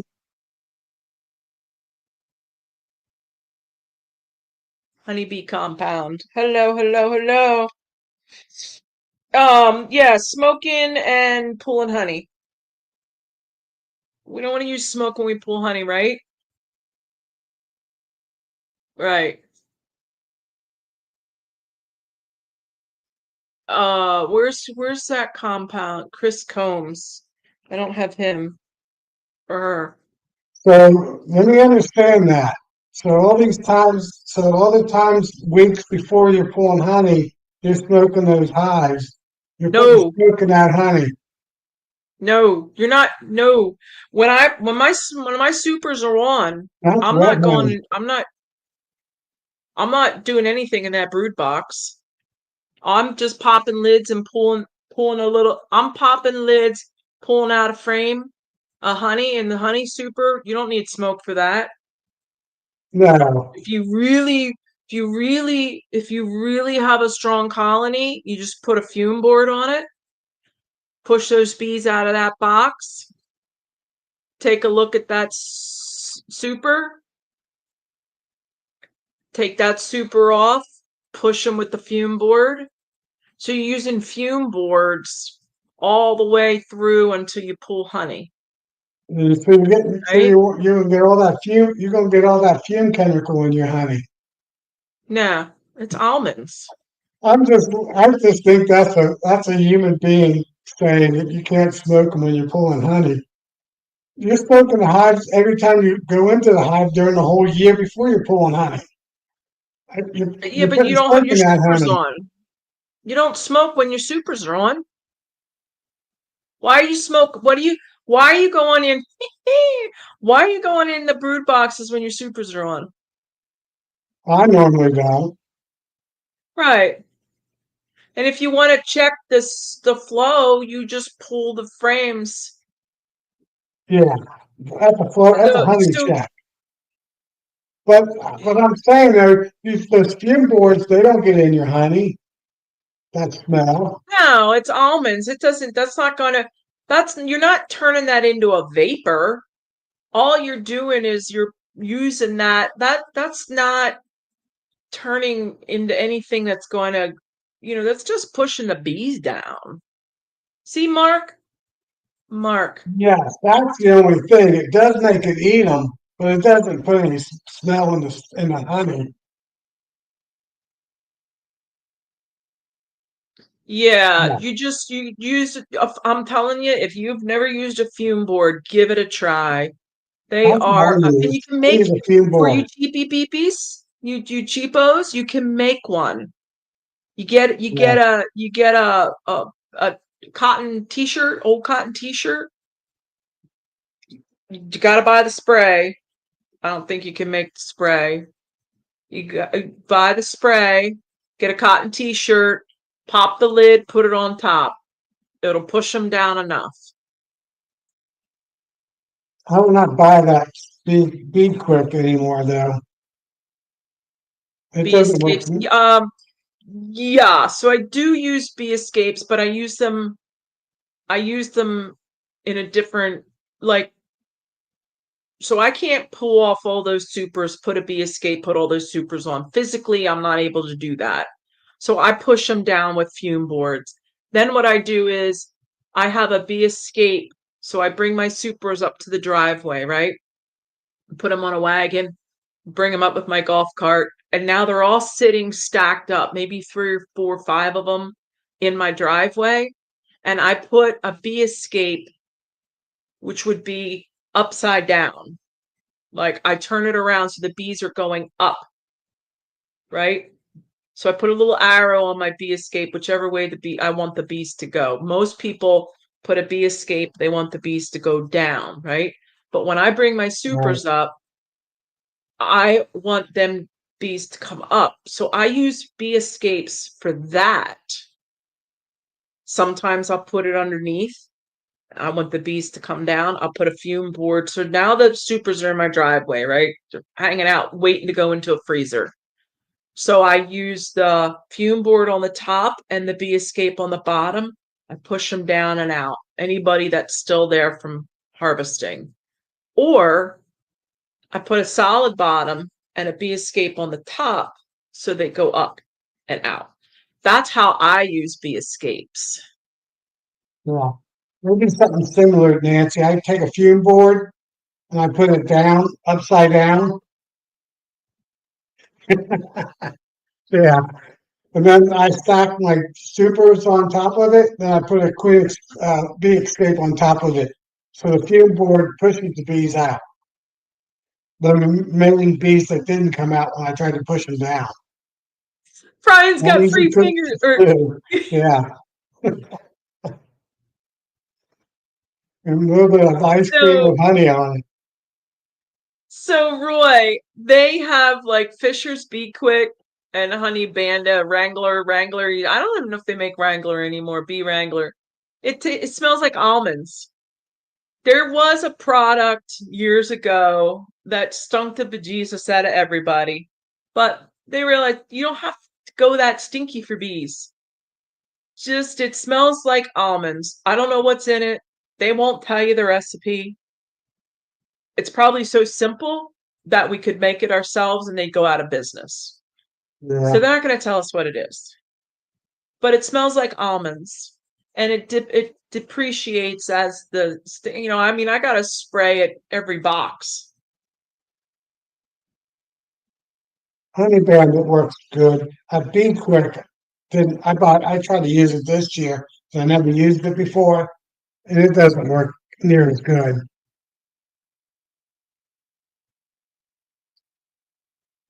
Which So one Honey smells like Bandit, almonds?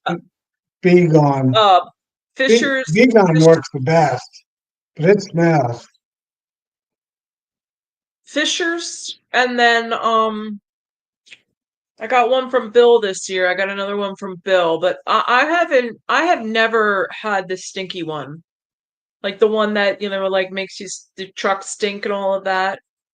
I've never had that one, so I don't know which one it is. That's Bee Gone. Oh, are they still in business? Yeah, it works because it works the best. Dominican Beekeeper. Hey, hello from Dominica, Honey Bandit works good, and the Bee Gone works good. Dominican The Republic. Bee Quick doesn't work too good. It Okay, doesn't. Vigo, Tiny Creek. Bee That Gone, might I be the mean, one. Bee Gone. That might Is that the one that really stinks? Because I've never had it. I've never gotten Yeah, the one that stinks. So that's the just one I brush them off. prefer, Well, Nancy, hmm? because it works. I can put it on the top, and I'm pushing down through every box, Yeah. but it I smells. just yeah, James, sometimes there's too many to brush off. You can't. Sometimes brushing is the last thing when I'm taking the frames out individually after I pushed them all down, and then I brush off and stick them in another box that has a lid on it, which has a bee Yeah, escape on it usually too, when they're on my golf cart, so anybody can kind of get out. Honey Bandit, yeah, from Man Lake. yeah, Bee Gone works the best. So Yeah, a smells, it works skateboard. the So best. Morris, some of us like I'm not going to be lifting off 8 frame supers and then lifting them off, putting them on something, putting an escape, lifting them back on. I can't do that. Physically, I can't do it. So I can't use the skateboards in the traditional way that they were designed. I use them in other ways. Right. I don't do it either, Nancy. I use the fume boards, and then I use it in the opposite direction to get the final last bees out in my Oh, here stack. you go. So is that why it stinks, Brent? Like I guess that's the Yeah, one that so okay, Bigo. Okay. So that was one of the first ones, I guess. I mean, I don't know this, but that's what turned people off from fume boards, I guess, and they went to a skateboards. Maybe skateboards were designed because Bigo was so terrible. Yeah, Fisher's Be Quick. Oh, Dominican. You never get the escape boards. Let me give you a hint. So your skateboard, right? On the front, put a little black arrow with a Sharpie and put an arrow on the way the bees are good to go on that board. So when you look at your colony, when that is on, that little arrow is going this way, then the bees are going down. If the arrow is going this way, then the bees are going up. So you can walk past your colonies with the escape board and know if it's the right way or not. Or when you put them on, you know it's the right way. Use a black Sharpie with an arrow. Pine Creek. I used Fish's Be Quick this year for the first time, and I'll never use it again. It didn't work. Didn't work as good as Honey Bandit or Bigo. You're welcome, Dominican. It didn't move. It did Always move trying to the make it bees. simpler. Did a little bit, but didn't move them. Didn't move them very good. I had to keep spraying it on every box. What? That Be Quick, the Fish's Be Quick. Was it hot enough? Was it a sunny day? It was sunny today. Wasn't hot yet. Yeah, because if it's not hot enough, like it's in the shade, I know that makes a difference. You want it Yeah, full see, sun. when that bee go, I don't care what the weather is. It'll move those bees out. I like to pull in the morning time before it gets hot. So, Like some today. I ebb and flow on that. Sometimes I go out early, and then other times I don't want to go out till 6 o'clock at night.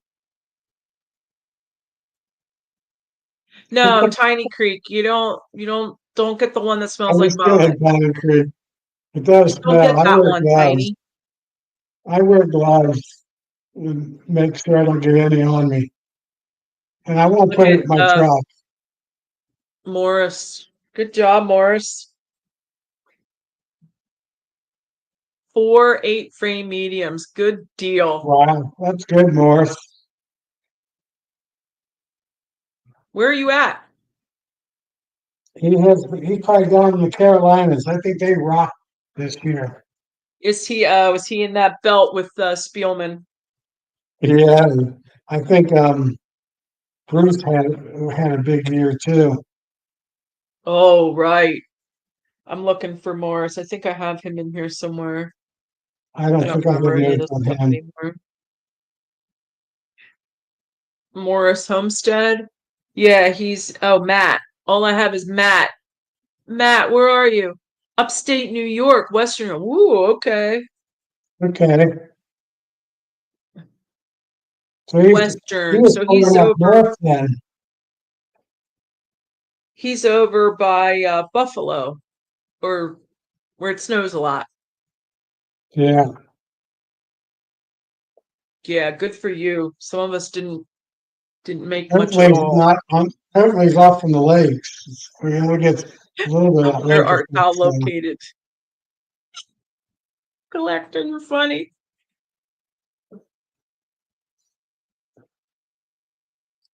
I think I'm going to end up Where'd with about DC 5 go? weeks When around. DC disappears, there's another is there another chat on? Because DC's disappeared. Where are you, DC? He You went he's probably under. eating dinner. He's probably eating dinner. It's 6 o'clock his time. 6:05. Oh, you're making dinner. I don't smell anything yet, DC. What are you cooking? Oh, Roy, yeah, hit the like button. 40 people on here. 52 people. Holy cow. 52 people. Hit the like button.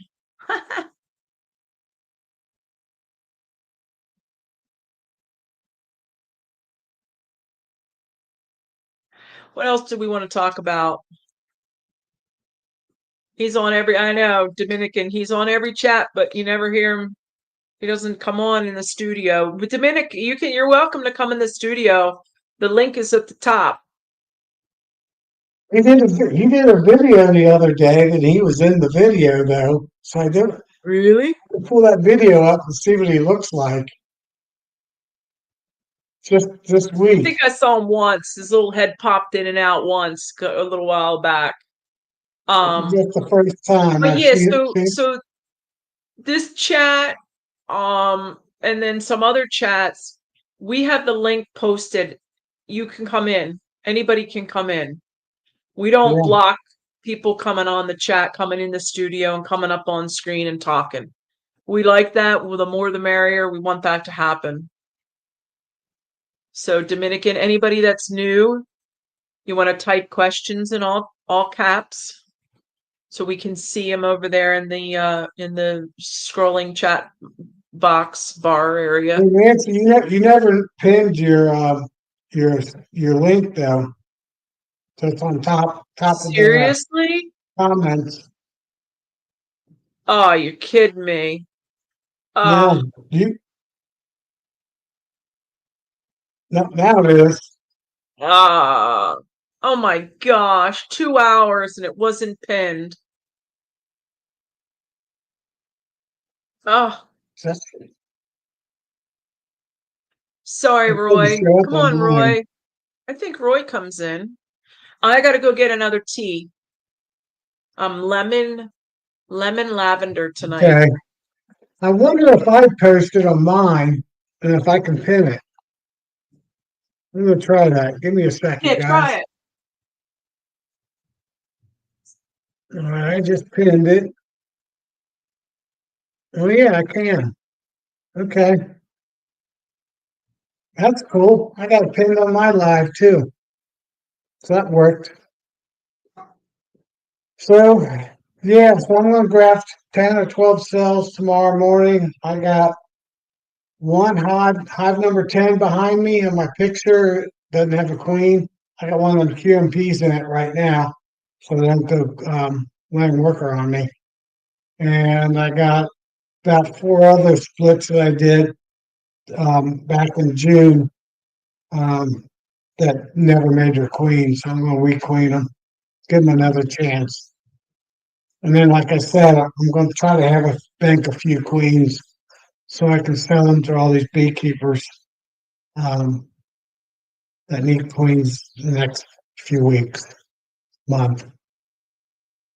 Yeah.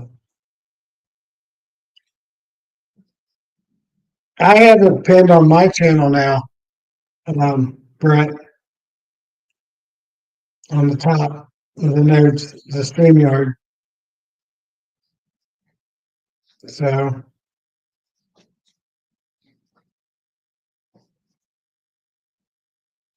yeah, I just tested that to see if it would work, and it did. So tomorrow I'm going in my big monster horizontal hives, pulling that honey, and I'll be done. I'll extract it probably tomorrow or the next day, probably tomorrow. I do have a lady, Kelly. She's a new beekeeper. She bought one of my nukes today, and she's already got 2 deeps full, and she wants to know what to do. So I'm going to let give her some suggestions of what to do next. That's good, Kimberly. Yeah, I mean, the worst you can do is not be successful the first time. I mean, first time I grafted, I wasn't successful. I had one this year. I made up a 6 framer. It had some existing split in it, and then I added a couple more frames to it. Brood frames, got brood frames. I put a graft in it, and they didn't make any cells.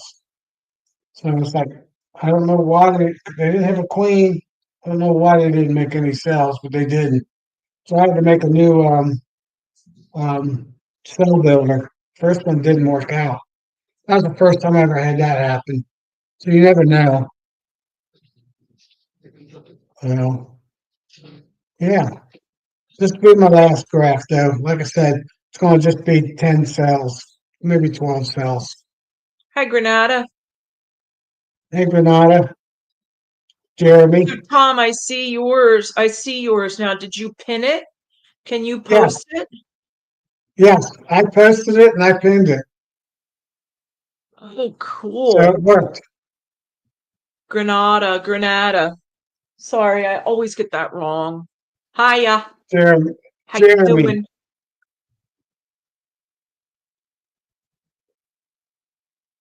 And Dominican. Hey, There he Hey, is. so there he is. What's up? How are ya? I'm good. I'm good. So, where you guys recording from? All right. So that's what I wanted to, I was thinking about that as I was getting my tea here. Um, Anybody that's new. So I am an 8-year beekeeper. I do beekeeping by myself. My husband's not involved at all. Uh, so I do all of it. I build my own boxes. I do not graft queens, but I do everything else. And I am located north of Philadelphia. Oh, okay. All right. Well, Yeah. and you?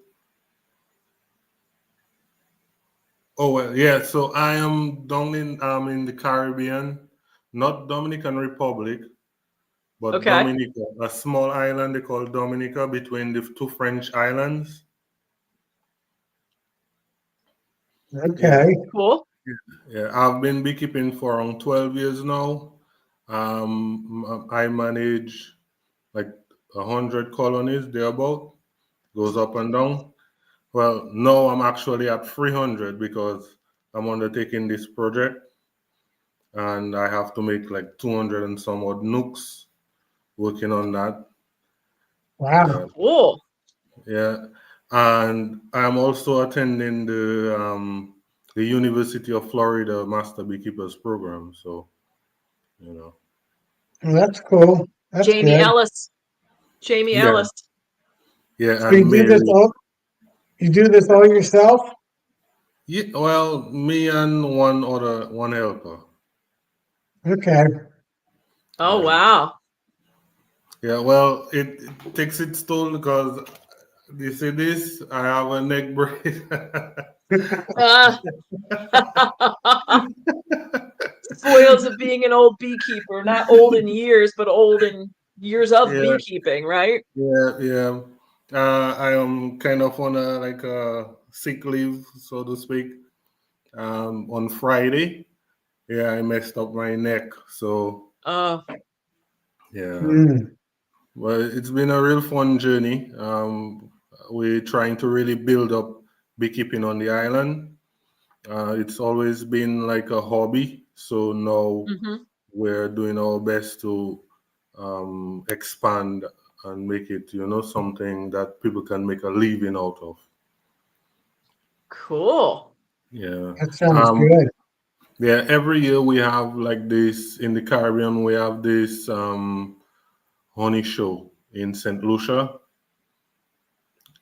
Yeah, so all the Caribbean countries come together. So we're really getting there. I actually won 2 years in a row, and I also won the honey show, the international category in England, that Oh, big honey show in England. Yeah, I won the international honey. Hold on, Yeah, that's cool. let me 1 minute. yeah. Okay. Oh, cool. Get your questions ready. So the Oh, Woohoo! Look at you! Ah, I don't have yeah, any of those yet. Wow. yeah, So yeah. there's some questions. What's your first name? Nathaniel. Nathaniel? Yeah. Nathaniel. So Okay. can you see the chat when you're can you see the chat? Because there's people No. asking questions. Do Oh you well, get a winter? no, we don't. We don't actually get a winter. But we have a dearth period in December. Okay. Yeah, so it's almost like we pretty much we beekeep almost like you guys up in the States. I watch a lot of the guys like Bob Beanie is my favorite to look at. Yeah. The first YouTuber I followed was Dirt Rooster. Yes, me Um, too. Me yeah, too. yeah. Yep. So I learned how to go on because we have a lot of wild colonies. So unlike you Oh, guys, okay. we don't our bees are resistant to the mites. So we have quite a bit of wild colonies. And when I was expanding, I wanted to learn how to get the bees off the cliffs. And our bees are on like we have huge mountains and cliffs. So we tie ladders, just how they do it in Nepal. Yeah, so I was doing that, getting bees off the cliffs. And so I looked at the rooster, made a homemade vacuum. And so I started with looking at the rooster. Then I came across Cayman. Um, Mm-hmm. yeah, he gave me some good tips. I started back then when he didn't have so much people asking questions. So he would always answer my questions. I did Cayman, then um, got Frederick Dunn. Yes. Yep. Yeah, Those are all the names that we know in this group as well. Yeah. yeah, We're all yeah, connected. yeah. So that was cool. And then like the guys like The Mike way to Barry, be. who else? Um, all of the guys, I follow all of them. Yeah. Yeah, yeah, Yeah. yeah. So they That's actually Ian cool. Stepler up in Canada. yeah, Ian Stepler, yeah. Because of those guys, I actually was able to transform from like being a Mm-hmm. beehiver to a beekeeper. Yeah. Yeah. Yeah, because sometimes you just need to actually see that it's possible, and you follow through and you get there. So it's because of them I oftentimes I really want to get on and tell them thanks, but so if they see that come across that video, just let them know that Yeah. I said thanks, or Yeah. they can see I say thanks. Because you sometimes you put out the videos and you don't really know the impact that it's having. But so, just letting them know, thank you, from way across in the Caribbean, Yeah. Yeah. Cool. So, do you get cooler weather? Do you get brood breaks in cooler weather? But you mentioned a dearth in December, so that would probably be. Here's another question for you. Flatland for apiaries? Very limited on the flatland. So let me go back to the previous question and then I'll come to this one. Okay, so we have free flows in Dominica. So we have a flow in April, May. We have a flow in July, August, and we have a flow in October, November. All right. Cool. So we get 3 different flows. Usually we average about 10 gallons per colony if you do a okay job. But between December, January, February, and March, there isn't much coming in. It's not cold, but it's just not much in terms of forage. So, Okay. so that's when we do all the things that you guys would do in the winter, like prepare for the next season, buy equipment, mount them, and stuff like that, repair stuff. But it's just that the bees, they fly, so you have to be very careful you don't take away too much honey, or you have to feed starting from December. But we don't get cold weather. Actually, we have 2 seasons here: is dry and hot, wet and dry. So we have the wet season and we have the rain, the dry season. Now we're in the wet season. We actually have some storm or something coming across, expected to reach tomorrow. We might not get a lot of wind, but we get a bad flooding. And now to that question, any flatland for apiaries, we're very mountainous. Our island is the most mountainous island in the Caribbean chain. So flatland is very rare to come by. The places that are flat is usually on the river, by rivers, because we have 365 rivers on a small island. So it's either you're in a mountain or you're in a river, So it's very difficult to come by flatland. Yeah. So you see that down there, Guadeloupe and Dominica right there? Mm-hmm. Yep, that's me right there. Okay. Yep. So here's Cuba. Yep. Prince. Keep going down. The last country on the map down there. Right. Lower Ah. left. Lower right, I mean. I see it. Yep. So oftentimes people think it's Dominica Republic, but it's actually Dominica, that small island there. Okay. All right. I'm gonna go get. All right. Okay. So Go ahead. Nathaniel, do you have a YouTube channel? Yeah, well, yeah, me and my wife, we do, it's Be Natural on YouTube. We do videos every now and then, but we mostly do on Facebook. Yeah, Okay. so both me and my wife are beekeepers. I do like almost like on commercial scale. Well, for us, you guys, I see your commercial scale is like 500, 1,000.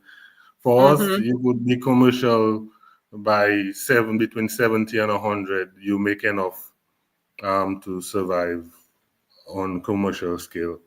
And so I do bees to sell bees and honey, and she does the wax products. So hold on, let me get it.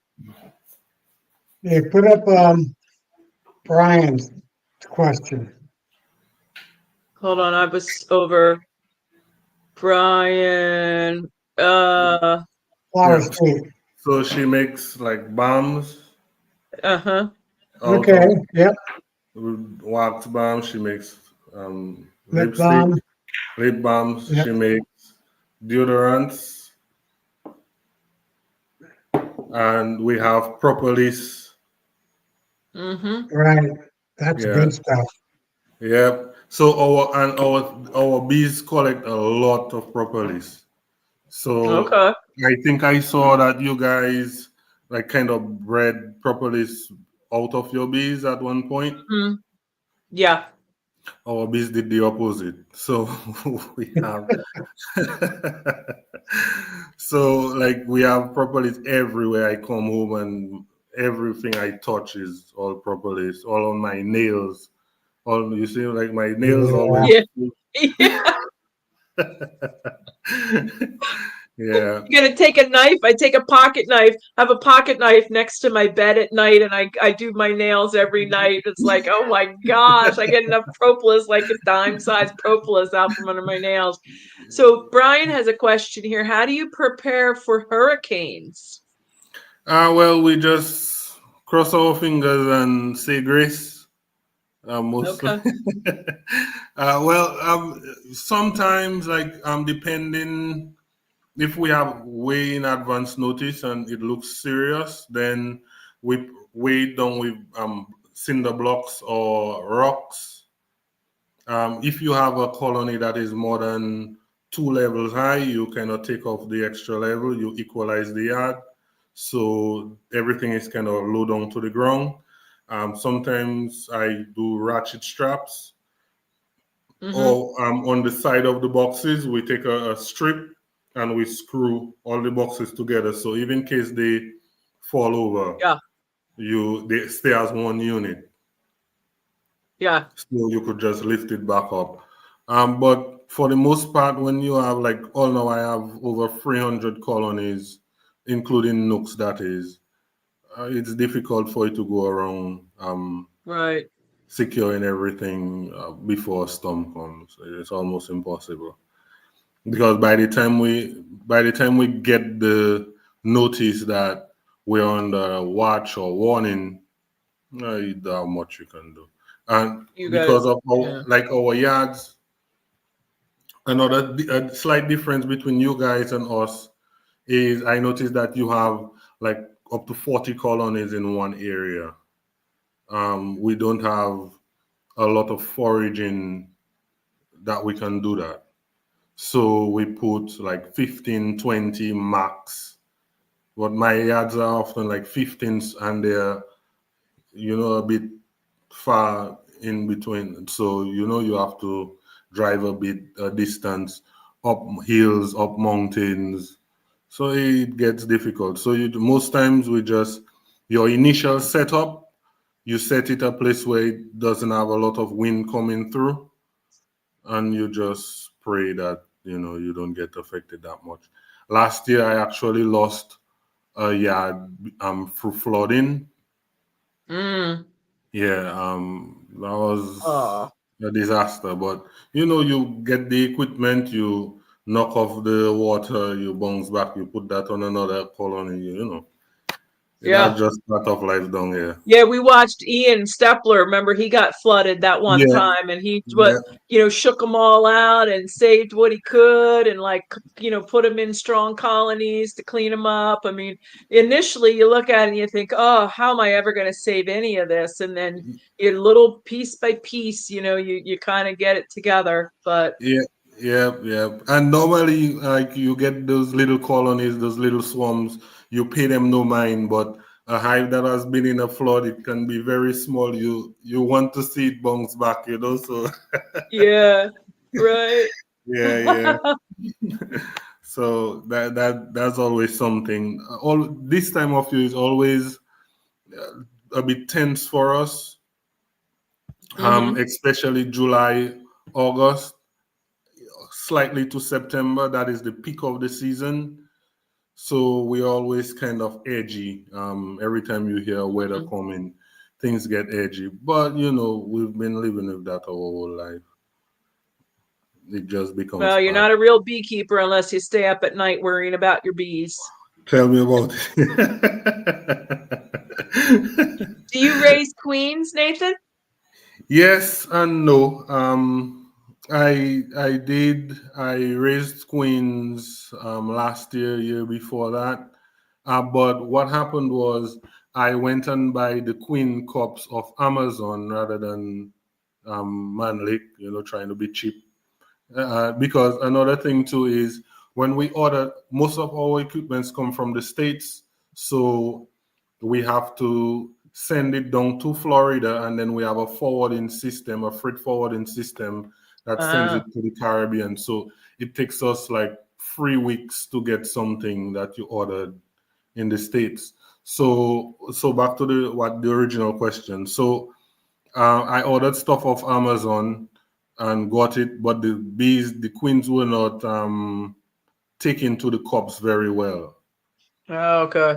Yep. So I have this method that I used called the flyback split. I learned from Gus Mitchell. He used to have a Uh-huh. channel. Yep. That is the Gus, best. yeah. Yep. That's the best way of splitting bees that I've found. So what I do is, after I harvest my honey from a colony, like the colony is on its original location, I just lift up that box, put it on the side. I take empty box with blank foundation. I take the queen out of the original colony and I put her in that empty Yeah. spot. Yeah. I put like 2 gallon bucket on top, and in 2 weeks, that original hive is back to a full colony. For all the foraging bees, they act like a swarm, and they build back that colony to full strength, where Huh. after 2 weeks I can put a super back on again.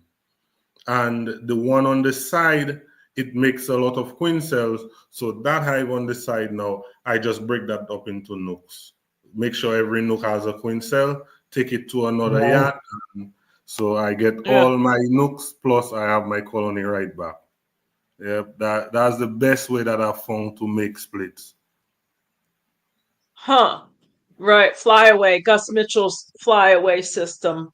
Or Yeah, flyback. Sorry. right Yep. back. Yeah, that works Wow.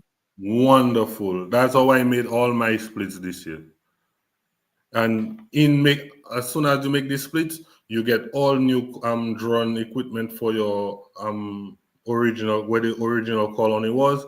Everything is brand new. You have zero drone cells in there because they build it so fast that they don't build Yeah. any drone comb. So you get everything nicely drawn. Yeah. And the So bees, do the bees stay with the one that you move away? The bees will stay in that because the brood is in there as an yeah. anchor, Yeah, so the nurse bees that haven't flown out of the hive will stay right? with the colony that was moved, plus the bees that are Yeah. hatching. So if you keep that hive together, Hmm. as soon as the queen mates, you can have another big hive ready to harvest on in one as soon as Right. she get a cycle going. But usually I just break that up into multiple little nooks. But Hmm. when you're making the nooks, now the nooks you have to take to another yard because by that time all the nurse bees they've oriented and they will all go back, and the nooks will be too weak. So the nooks you take and move to a different yard. Right. Yeah, but it's surprising to see how quickly and how well the original hive with the old queen builds back up. Like it's Hmm. amazing to see how quick in 2 weeks in a 2 week period you have your full 10 frames drawn and ready to get a super. As long as you feed them properly or you do it on a flow, it Yeah. happens very quickly. Yeah. Yep. Yeah. I Someone do. asked how is the mite pressure? For we So last year I had to do a video or like a what do you call that? A practical exam for the university, and we had Hmm. to do Hmm. a mite wash, and I was almost ashamed to show it on the video. I had like 20 mites, 20 or more mites per the 300 bees. but that colony still gave me honey. I split it up all the way again this year. So Yeah. the bees, they have mites. They have quite a bit of mites sometimes, but it's not a big issue. They bounce back very quickly. You never really see a hive die from mite. We will get like the dearth will kill your bees. Poor Mm-hmm. nutrition will kill an old queen, because our queens are laying so much round here, Right, no right, break. So you can wear out. right. And imagine me doing 2 flybacks in a year, where she have to build that nest back twice or 3 times from scratch, You're asking a lot. You're Yeah, asking a yeah, lot of her. Yeah. yeah. So we can get like Yeah. the old queen. She starts laying drones only, and then the colony goes down. But mites, you don't see a lot of, like deformed wing virus and those things. You see a little bit, but nothing to Mm-hmm. shout about. Yeah.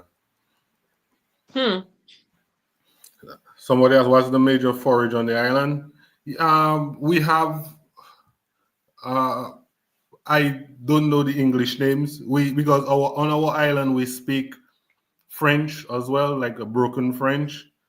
So all the trees, the names are in French, in French. So we have one they call savonnette. In English, it translates to soap, a soap tree. That is my favorite Yeah. honey. It makes a light amber. Hold on. So it makes a light amber honey. Oh, yeah. There you go. Yeah. Yeah. So it blooms. That tree blooms in July, June, July. It makes a real nice honey. This honey I won the best light amber honey, and this one is one that we call het, is a French name, and it makes a dark amber honey. You guys have a tree that you say it smells like old smelly socks. I always hear you Oh, guys, this one does as well. So uh, That's it. goldenrod. Isn't it goldenrod? That makes them smell like old socks or something. Goldenrod okay, Yeah. in the fall. yeah. So this honey, it it very strong. Have a very strong flavor, and it's in the spring. It blooms in the spring, and it makes Mhm. our dark amber honey. Yeah, and Huh. we also have like the vines and bushes, shrubs. They bloom later on in the year. They make our fall flow. We have around like 80 or so beekeepers in our cooperative. We have a beekeepers cooperative, a club. We have 80 beekeepers in the club, and I would say maybe like 30 more. So like around 120, 110 beekeepers thereabout on the island. Okay. Yeah, but it's not a very big island. Maybe smaller than the size of one of your cities. Um, but Oh. just because of the makeup of the island, very mountainous, a lot of plants. We can do quite a lot of beekeeping there.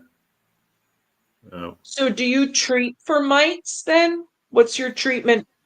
No. No, Okay. no treatment. Just let them be. They will. The mites. The bees cannot bring down the mites on their own. Like either through swarming, through maybe just hygienic behavior. So it have a thing that they call recapping, where the Yes. bees they chew out. You see where they chew out, and you see the bald brood looking at you. If a bee has a high mite infestation, you see a lot of that, and then later down in the year, the hive looks very good. It bounces back, no problem. Yeah. So we really have no issues with mites. They are there, like I said, but no major issues. Okay. Wow, so exciting. Yeah, but I see. So, Sorry, go go ahead. ahead. No, so I see a lot of Mr. Ed doesn't treat. Who else? Yeah, well, I know for sure Mr. and Dick Rooster don't treat as well. So it was Right. similar to them. Like, you just I let the got bees you. do their thing, and they So manage you're on like their in own. the southern United States. There's areas down there where they don't have to treat or they don't treat. It's just a different. The humidity is different. It's just a different environment. Yeah, yeah. Um, The bees don't get cooped up for a long time, so no, like I right. don't know that because of that the disease doesn't spread or stuff like that. We don't know. It could be the fresh air. It could be the sea breeze. Yeah. But the bees do well, so we'll take it that way. Yeah. Although there have been um, some influences to some people trying to get us to treat, but I'm thinking if we've been beekeeping for this long with no need to treat, why start treating Yeah. now? If it's Yeah, not like broke, don't fix it. there you go, there you go. Yeah. For predators, we don't. Well, we have the tree lizards. They will take a few bees. What else we have? We have the birds. Birds will eat a few bees, but nothing major. Like I see you guys have bears and stuff like that. No, Yeah. raccoons and stuff. No, just the Skunks. lizards. Just the lizards and birds. So the birds affect us really in mating season. A bird might take a queen every now and then, and but that's it. And ants, we have those little ants, but Mm. you just have a strong colony. Or if you make a nuke, you don't give it more resources than they can protect, and you keep the box. You make sure your box is as tightly sealed as possible, and that's it. Mm. We don't have hive beetles either, so that is a good thing. That's a Yeah, good thing. Oh. yeah, yeah. So for like sometimes we fuss about wax moth, and then I look at you guys fighting hive beetles, and I'm like, boy, we don't have any problems, you know. But well, we can get bad cases of wax moth. For that, because of that, we cannot store our supers. We cannot store our supers in like in a shed or something like that. Because even the frames that did not have brood in there, the Mm-hmm. lesser wax moth will chew on it and damage it. So it kind of gets tricky to build up your drone comb, but that's the only pest that we have really. The next comment is from our comedian, our group comedian. Mm, You see that's that? a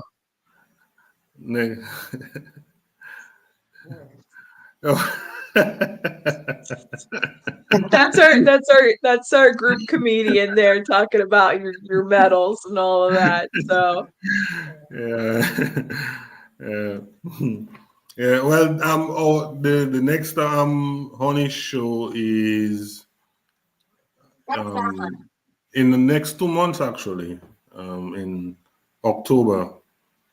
Yeah, and it's been held in St. Kitts and Nevis this year. So you know,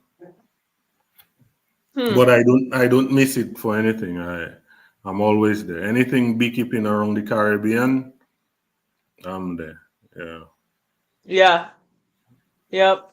It's like there's chats every night of the week. There's somebody in our group that has a chat every night of the week, and most of us, a lot of us are on pretty much 5 to 7 nights talking bees. But Yeah, yeah, I watch all you guys. yeah, Yeah.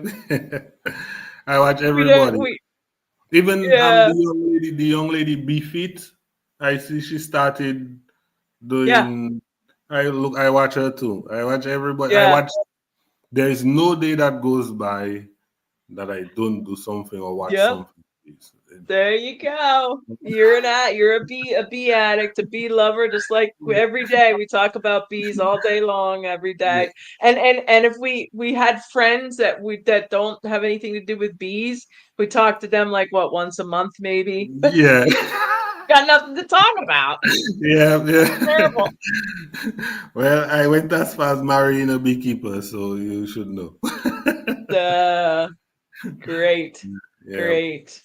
Well, thanks so much for coming on. We Yeah, no we we Yeah, like to problem. see new faces. Yeah, it was really nice chatting with you guys. Yeah. yeah, really nice for you to come on. All right. Well, stay safe. You know. Oh, you don't have to go. I just don't see Oh, any more questions here. I Yeah, don't know. And I do want to wrap it up at 10. Usually I try okay. to get off at around 10. Um, but do you feed? Do you feed? Yes. Yeah. Yeah, I do. But feeding was so much of a cardinal sin, so to speak, on our island. Okay. And like it's because of looking at you guys like Bob and all you guys, I really figured out, okay, well, I can get more out of the bees by It's feeding them in okay. the dirt. And that's how I really grew my operation, because when there is nothing coming in, I can keep the bees going and split them right on time, and you Yeah.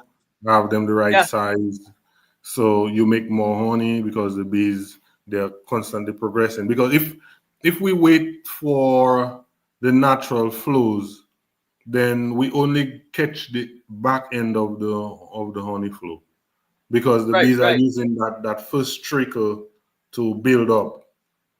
So right. if I start feeding them like a month and a half before the flow, like in March or February, late February, I start feeding them, then I can get them to the point where as soon as the flow hits, I'm harvesting honey and building 2 free supers. Right. So you have the same challenges we have. Get them to feed Mm-hmm. them to get them built up in time. Yeah, we have the same thing. Like I practically learned. I put together my schedule together with Bob Beanie, because I think he has Ah. the similar flow to mine. And I asked him quite a bit of questions. I was always in his chat, like asking him, and Bob is a very good guy. He would come in and take time to answer my questions. Eh. So yeah, so he gave me that technique about the 4 frames of bees, 6 to 8 weeks before your flow, you'll be at the right size to Right. maximize the Right. flow. So I do that every March. Every March, I make sure I have at least five 5 to 6 frames of brood. If I have 7, the hive is too strong. I pull out and equalize. So because Bob's flow seems to be the same as ours. So when he's harvesting sourwood, we're harvesting savonette. So yeah, I I just mirror you guys, Yeah. and it works with a few tweaks here and there. But Mm. it's just surprising to see that how strong your hives come from out from the winter, and our bees are not that strong coming out from January and February. So I think it's because the fact that your bees don't fly in the winter, so you're not losing foragers. But our bees, they're flying in December and January, not Uh, getting much resources, so they're burning out. We lose a lot through heavy foraging, and that gives us a problem because our numbers go down. the queen is not replacing the foragers as quickly as we're losing. So we have smaller clusters, we have smaller amounts of bees in March than you guys. So it takes a little bit of work to build them up there. But if you get it right, you get it right. But most of the time, and every year you try to get a little better and a little better. Every year you just do right. yeah. My Yeah. wife has this going joke that she knows why beekeepers live long because everything is next year. So We have some that's great. We have something to live for, right? We got to yeah, get to the next spring and the next fall. Yeah, that's right. yeah. true. Though. I wonder. That's She's something. like, So how it's do you always deal with next. the heat down there, Nathan? How do you deal with the heat? Boy, with great difficulty. You, yeah. So a lot of my hives are in direct sun. I like them in direct sun. It keeps them very calm. I have a few that are in shady places, but you just do as much as you can before 12 o'clock, like 12 in the afternoon, well, and take a break between 12 and 3, and then you go from like 3 to 6 or till you lose light. Your days, sometimes your summer days are way longer than ours, in terms of daylight. So by 6 or 7, we're pretty much in dark.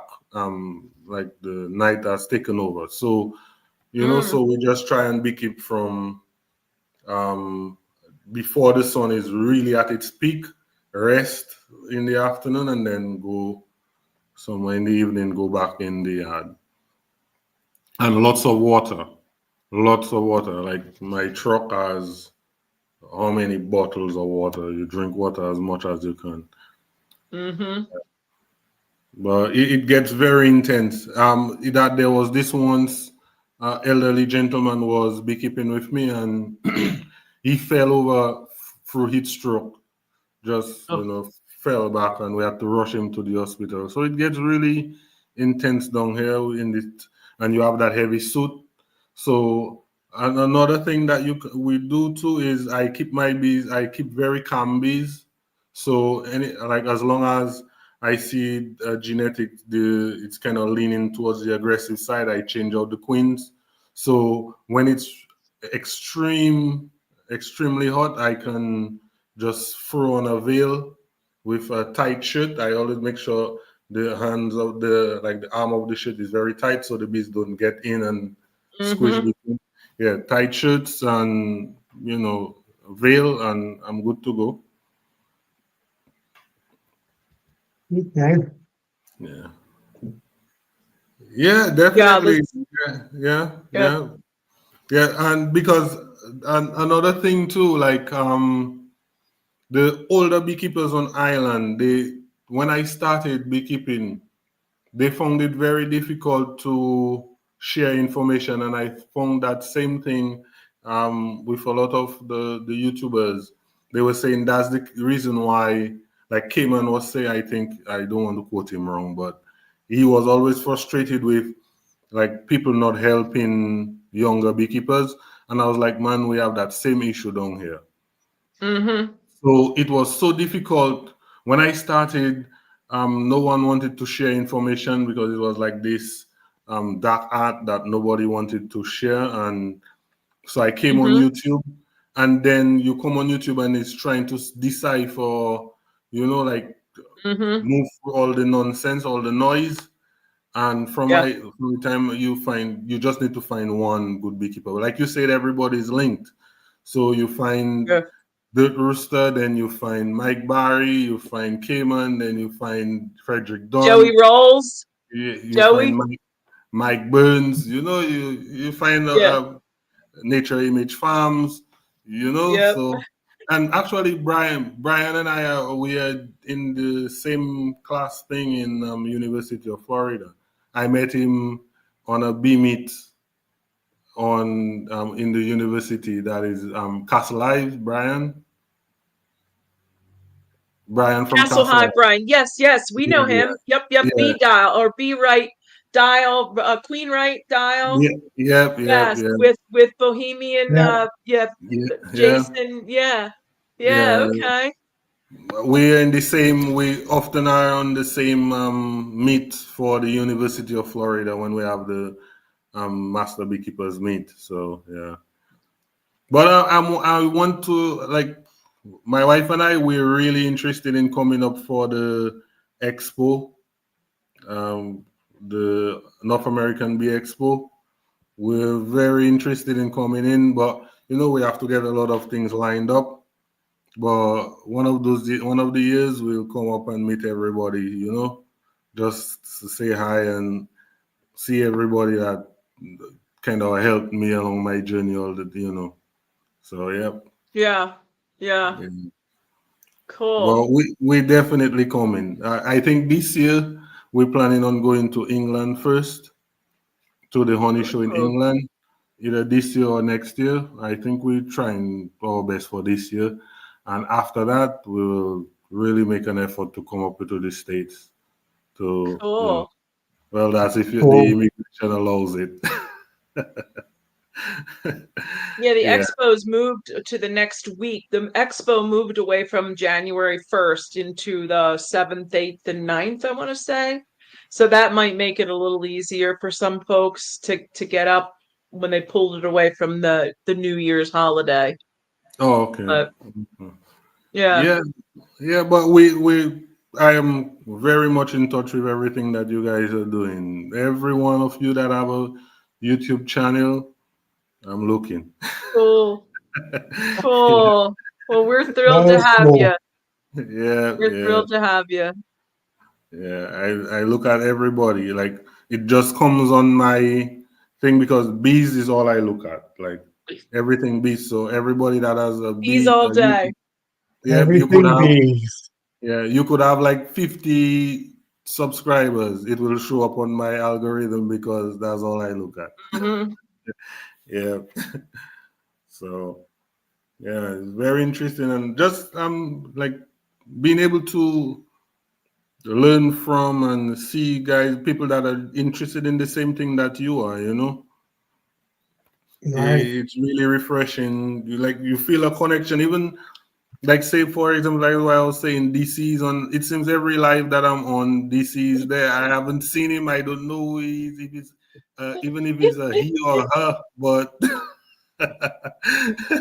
and he's always saying hello. So Yeah. Yeah, you'll there, find some obscure video and you'll be like, you're watching the obscure video and you click on comments and their DC was already there commenting, already yeah, there and gone. You see his tracks. yeah, So he's Yeah. the fast one.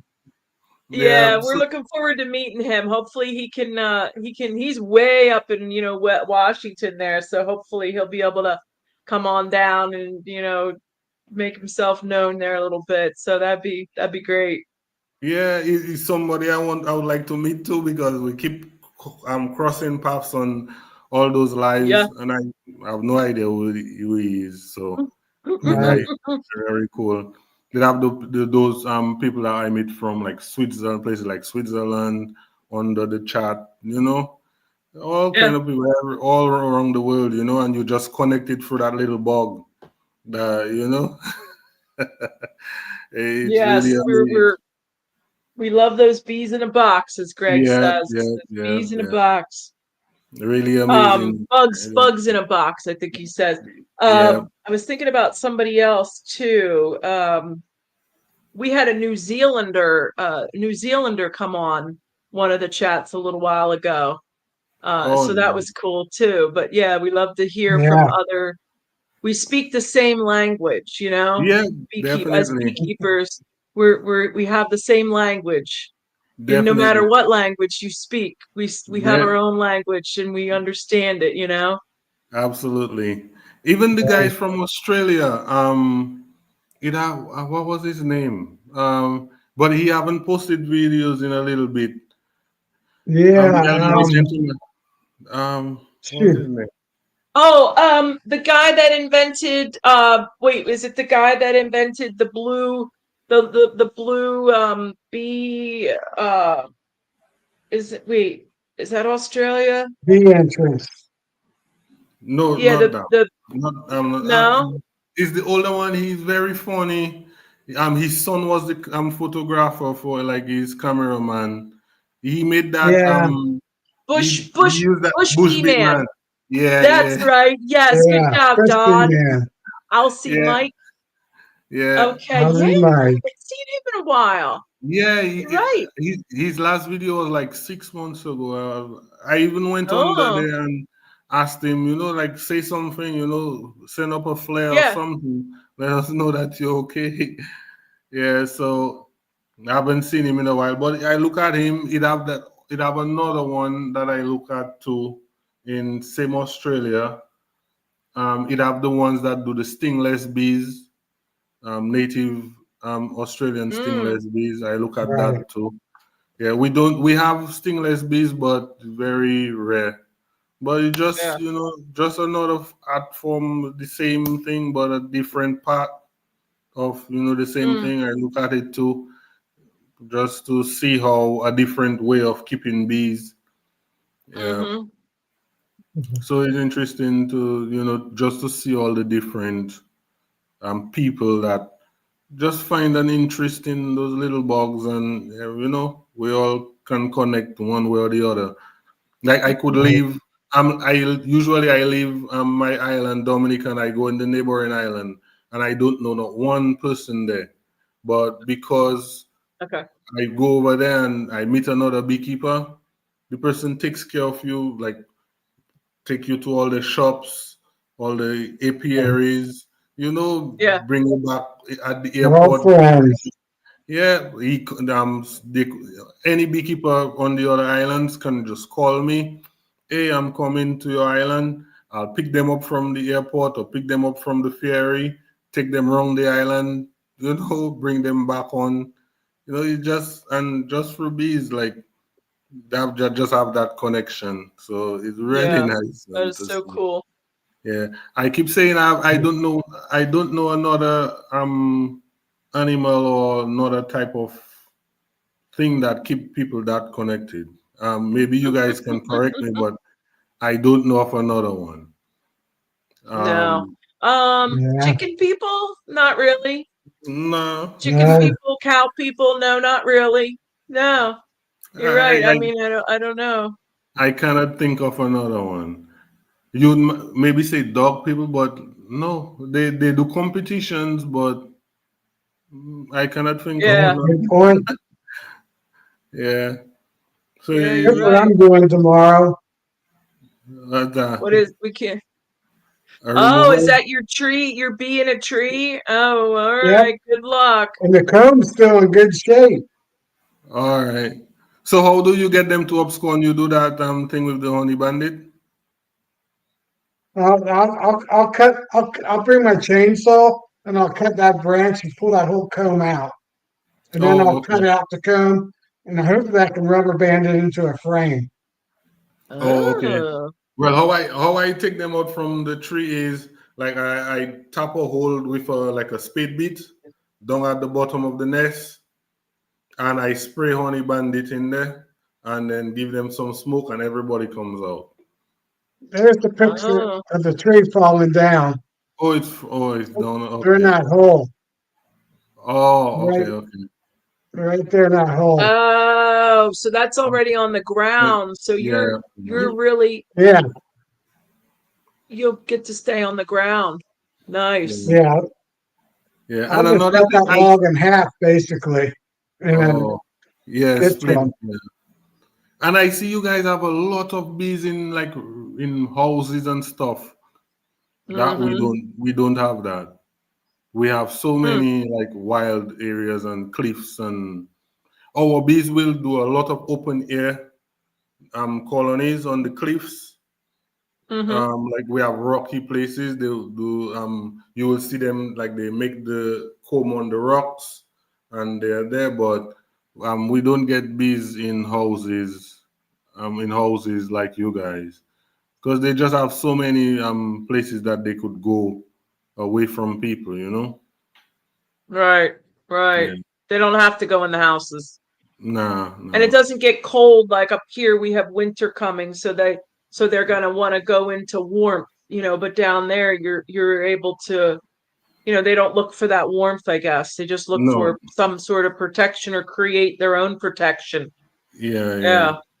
But we have a lot of wild colonies. Like, yeah, you just look up at the cliffs and you just see wild colonies all Wow. about. You lose Do a you ever swarm. go get them? Do you ever go and go and like maybe get a queen or get some brood, or do you ever tap into that resource? Well, when I started, because in 2019, I decided to leave my 9 to 5 and do beekeeping full time. And I needed Oh. to build up. So I started doing that. That's when I started looking at the rooster and the guys like that. So I did that, but I found that they never did well. Because of the comb. The comb was always damaged, or a lot of Uh-huh. Okay. drone comb, and Right. you sometimes you don't get the queen because the queen goes back in the rocks, and then Mm-hmm. you vacuum all the bees, they bounce around in the vacuum, and then you're asking them to give you a good queen. That's kind of contradiction. So Mm, I never found that they would make me a lot of money. And it's just the fact that it's so dangerous to do. We still, like, you yeah. climbing. We don't have all the fancy gears that you guys have, with harness and so on. You, Yeah. you just take a ladder and you're hanging up there with Mm. some stupid piece of rope. I was like, nah. As soon as I And your was wife's able to, yelling I at was you the like, whole nah, time? I'm done with that. Well, thankfully we didn't marry at that time yet, so but that's a headache I wouldn't give her anymore. No, definitely not. Yeah, I just found that Huh. I just decided to do it out of, like a calculated risk, so to speak, like out of Yeah. necessity. Yeah. Um, Yeah. you know, funds kind of low, the resources low. The bigger beekeepers, they don't really want to sell you hives, so you're kind of trying to make things happen. But Mm, like afterwards, I bought like 8 hives. And bees are very expensive on our island because the yeah. equipment has to come from far, and so I bought 8 hives and I just started splitting like crazy, like just looking at Cayman and the guys and just learning as much as I can, and just started splitting, growing them and splitting them and growing and splitting. And that as soon as I had like 20 hives, I was like, no more cliff for me. Yeah, right. You were able to make it Right. work from there. Yeah, yeah, Yeah. yeah. But it's really dangerous. Like the mountains, they just, if you fall, is either like you cripple or you're dead. So Yeah. like you do it if you have to, but not for fun. No, you don't do that for fun. So yeah, so I stopped that as soon as I could. But I do appreciate them being there because that's where you get the good drone genetics. Mm-hmm. They're Mm-hmm. surviving open air with all the mites, fighting robin, fighting the weather all on their own. And every year they're getting bigger and bigger. Those combs get so big. That's like 3 feet comb, all Mm. stacked side by side, and those, when you get the drone genetics from them, that's good enough for me. Yeah. Wow. That's crazy, man. I've Yeah. never seen an open air colony, let alone like, a healthy, a strong, big, healthy open air colony. Yeah. That's Yeah, crazy. man, those things get huge. Like, we've had colonies there. So there was this one, and like for years, it have this older beekeeper that told me that since he was young, and he's in his 60s, and he told me since he was a young boy, he know that colony has been in that area. It could have died and come back because a lot of the times, if the bees are in a place that's just a prime spot. Even though they die out, another colony comes, it builds right there. But that hive has been in such a difficult position up in the cliffs that no one dared go for it, go and get it. And we finally gathered our gears, and during COVID, actually, when everybody was under lockdown, we were under lockdown too. But maybe I am found a way to get out.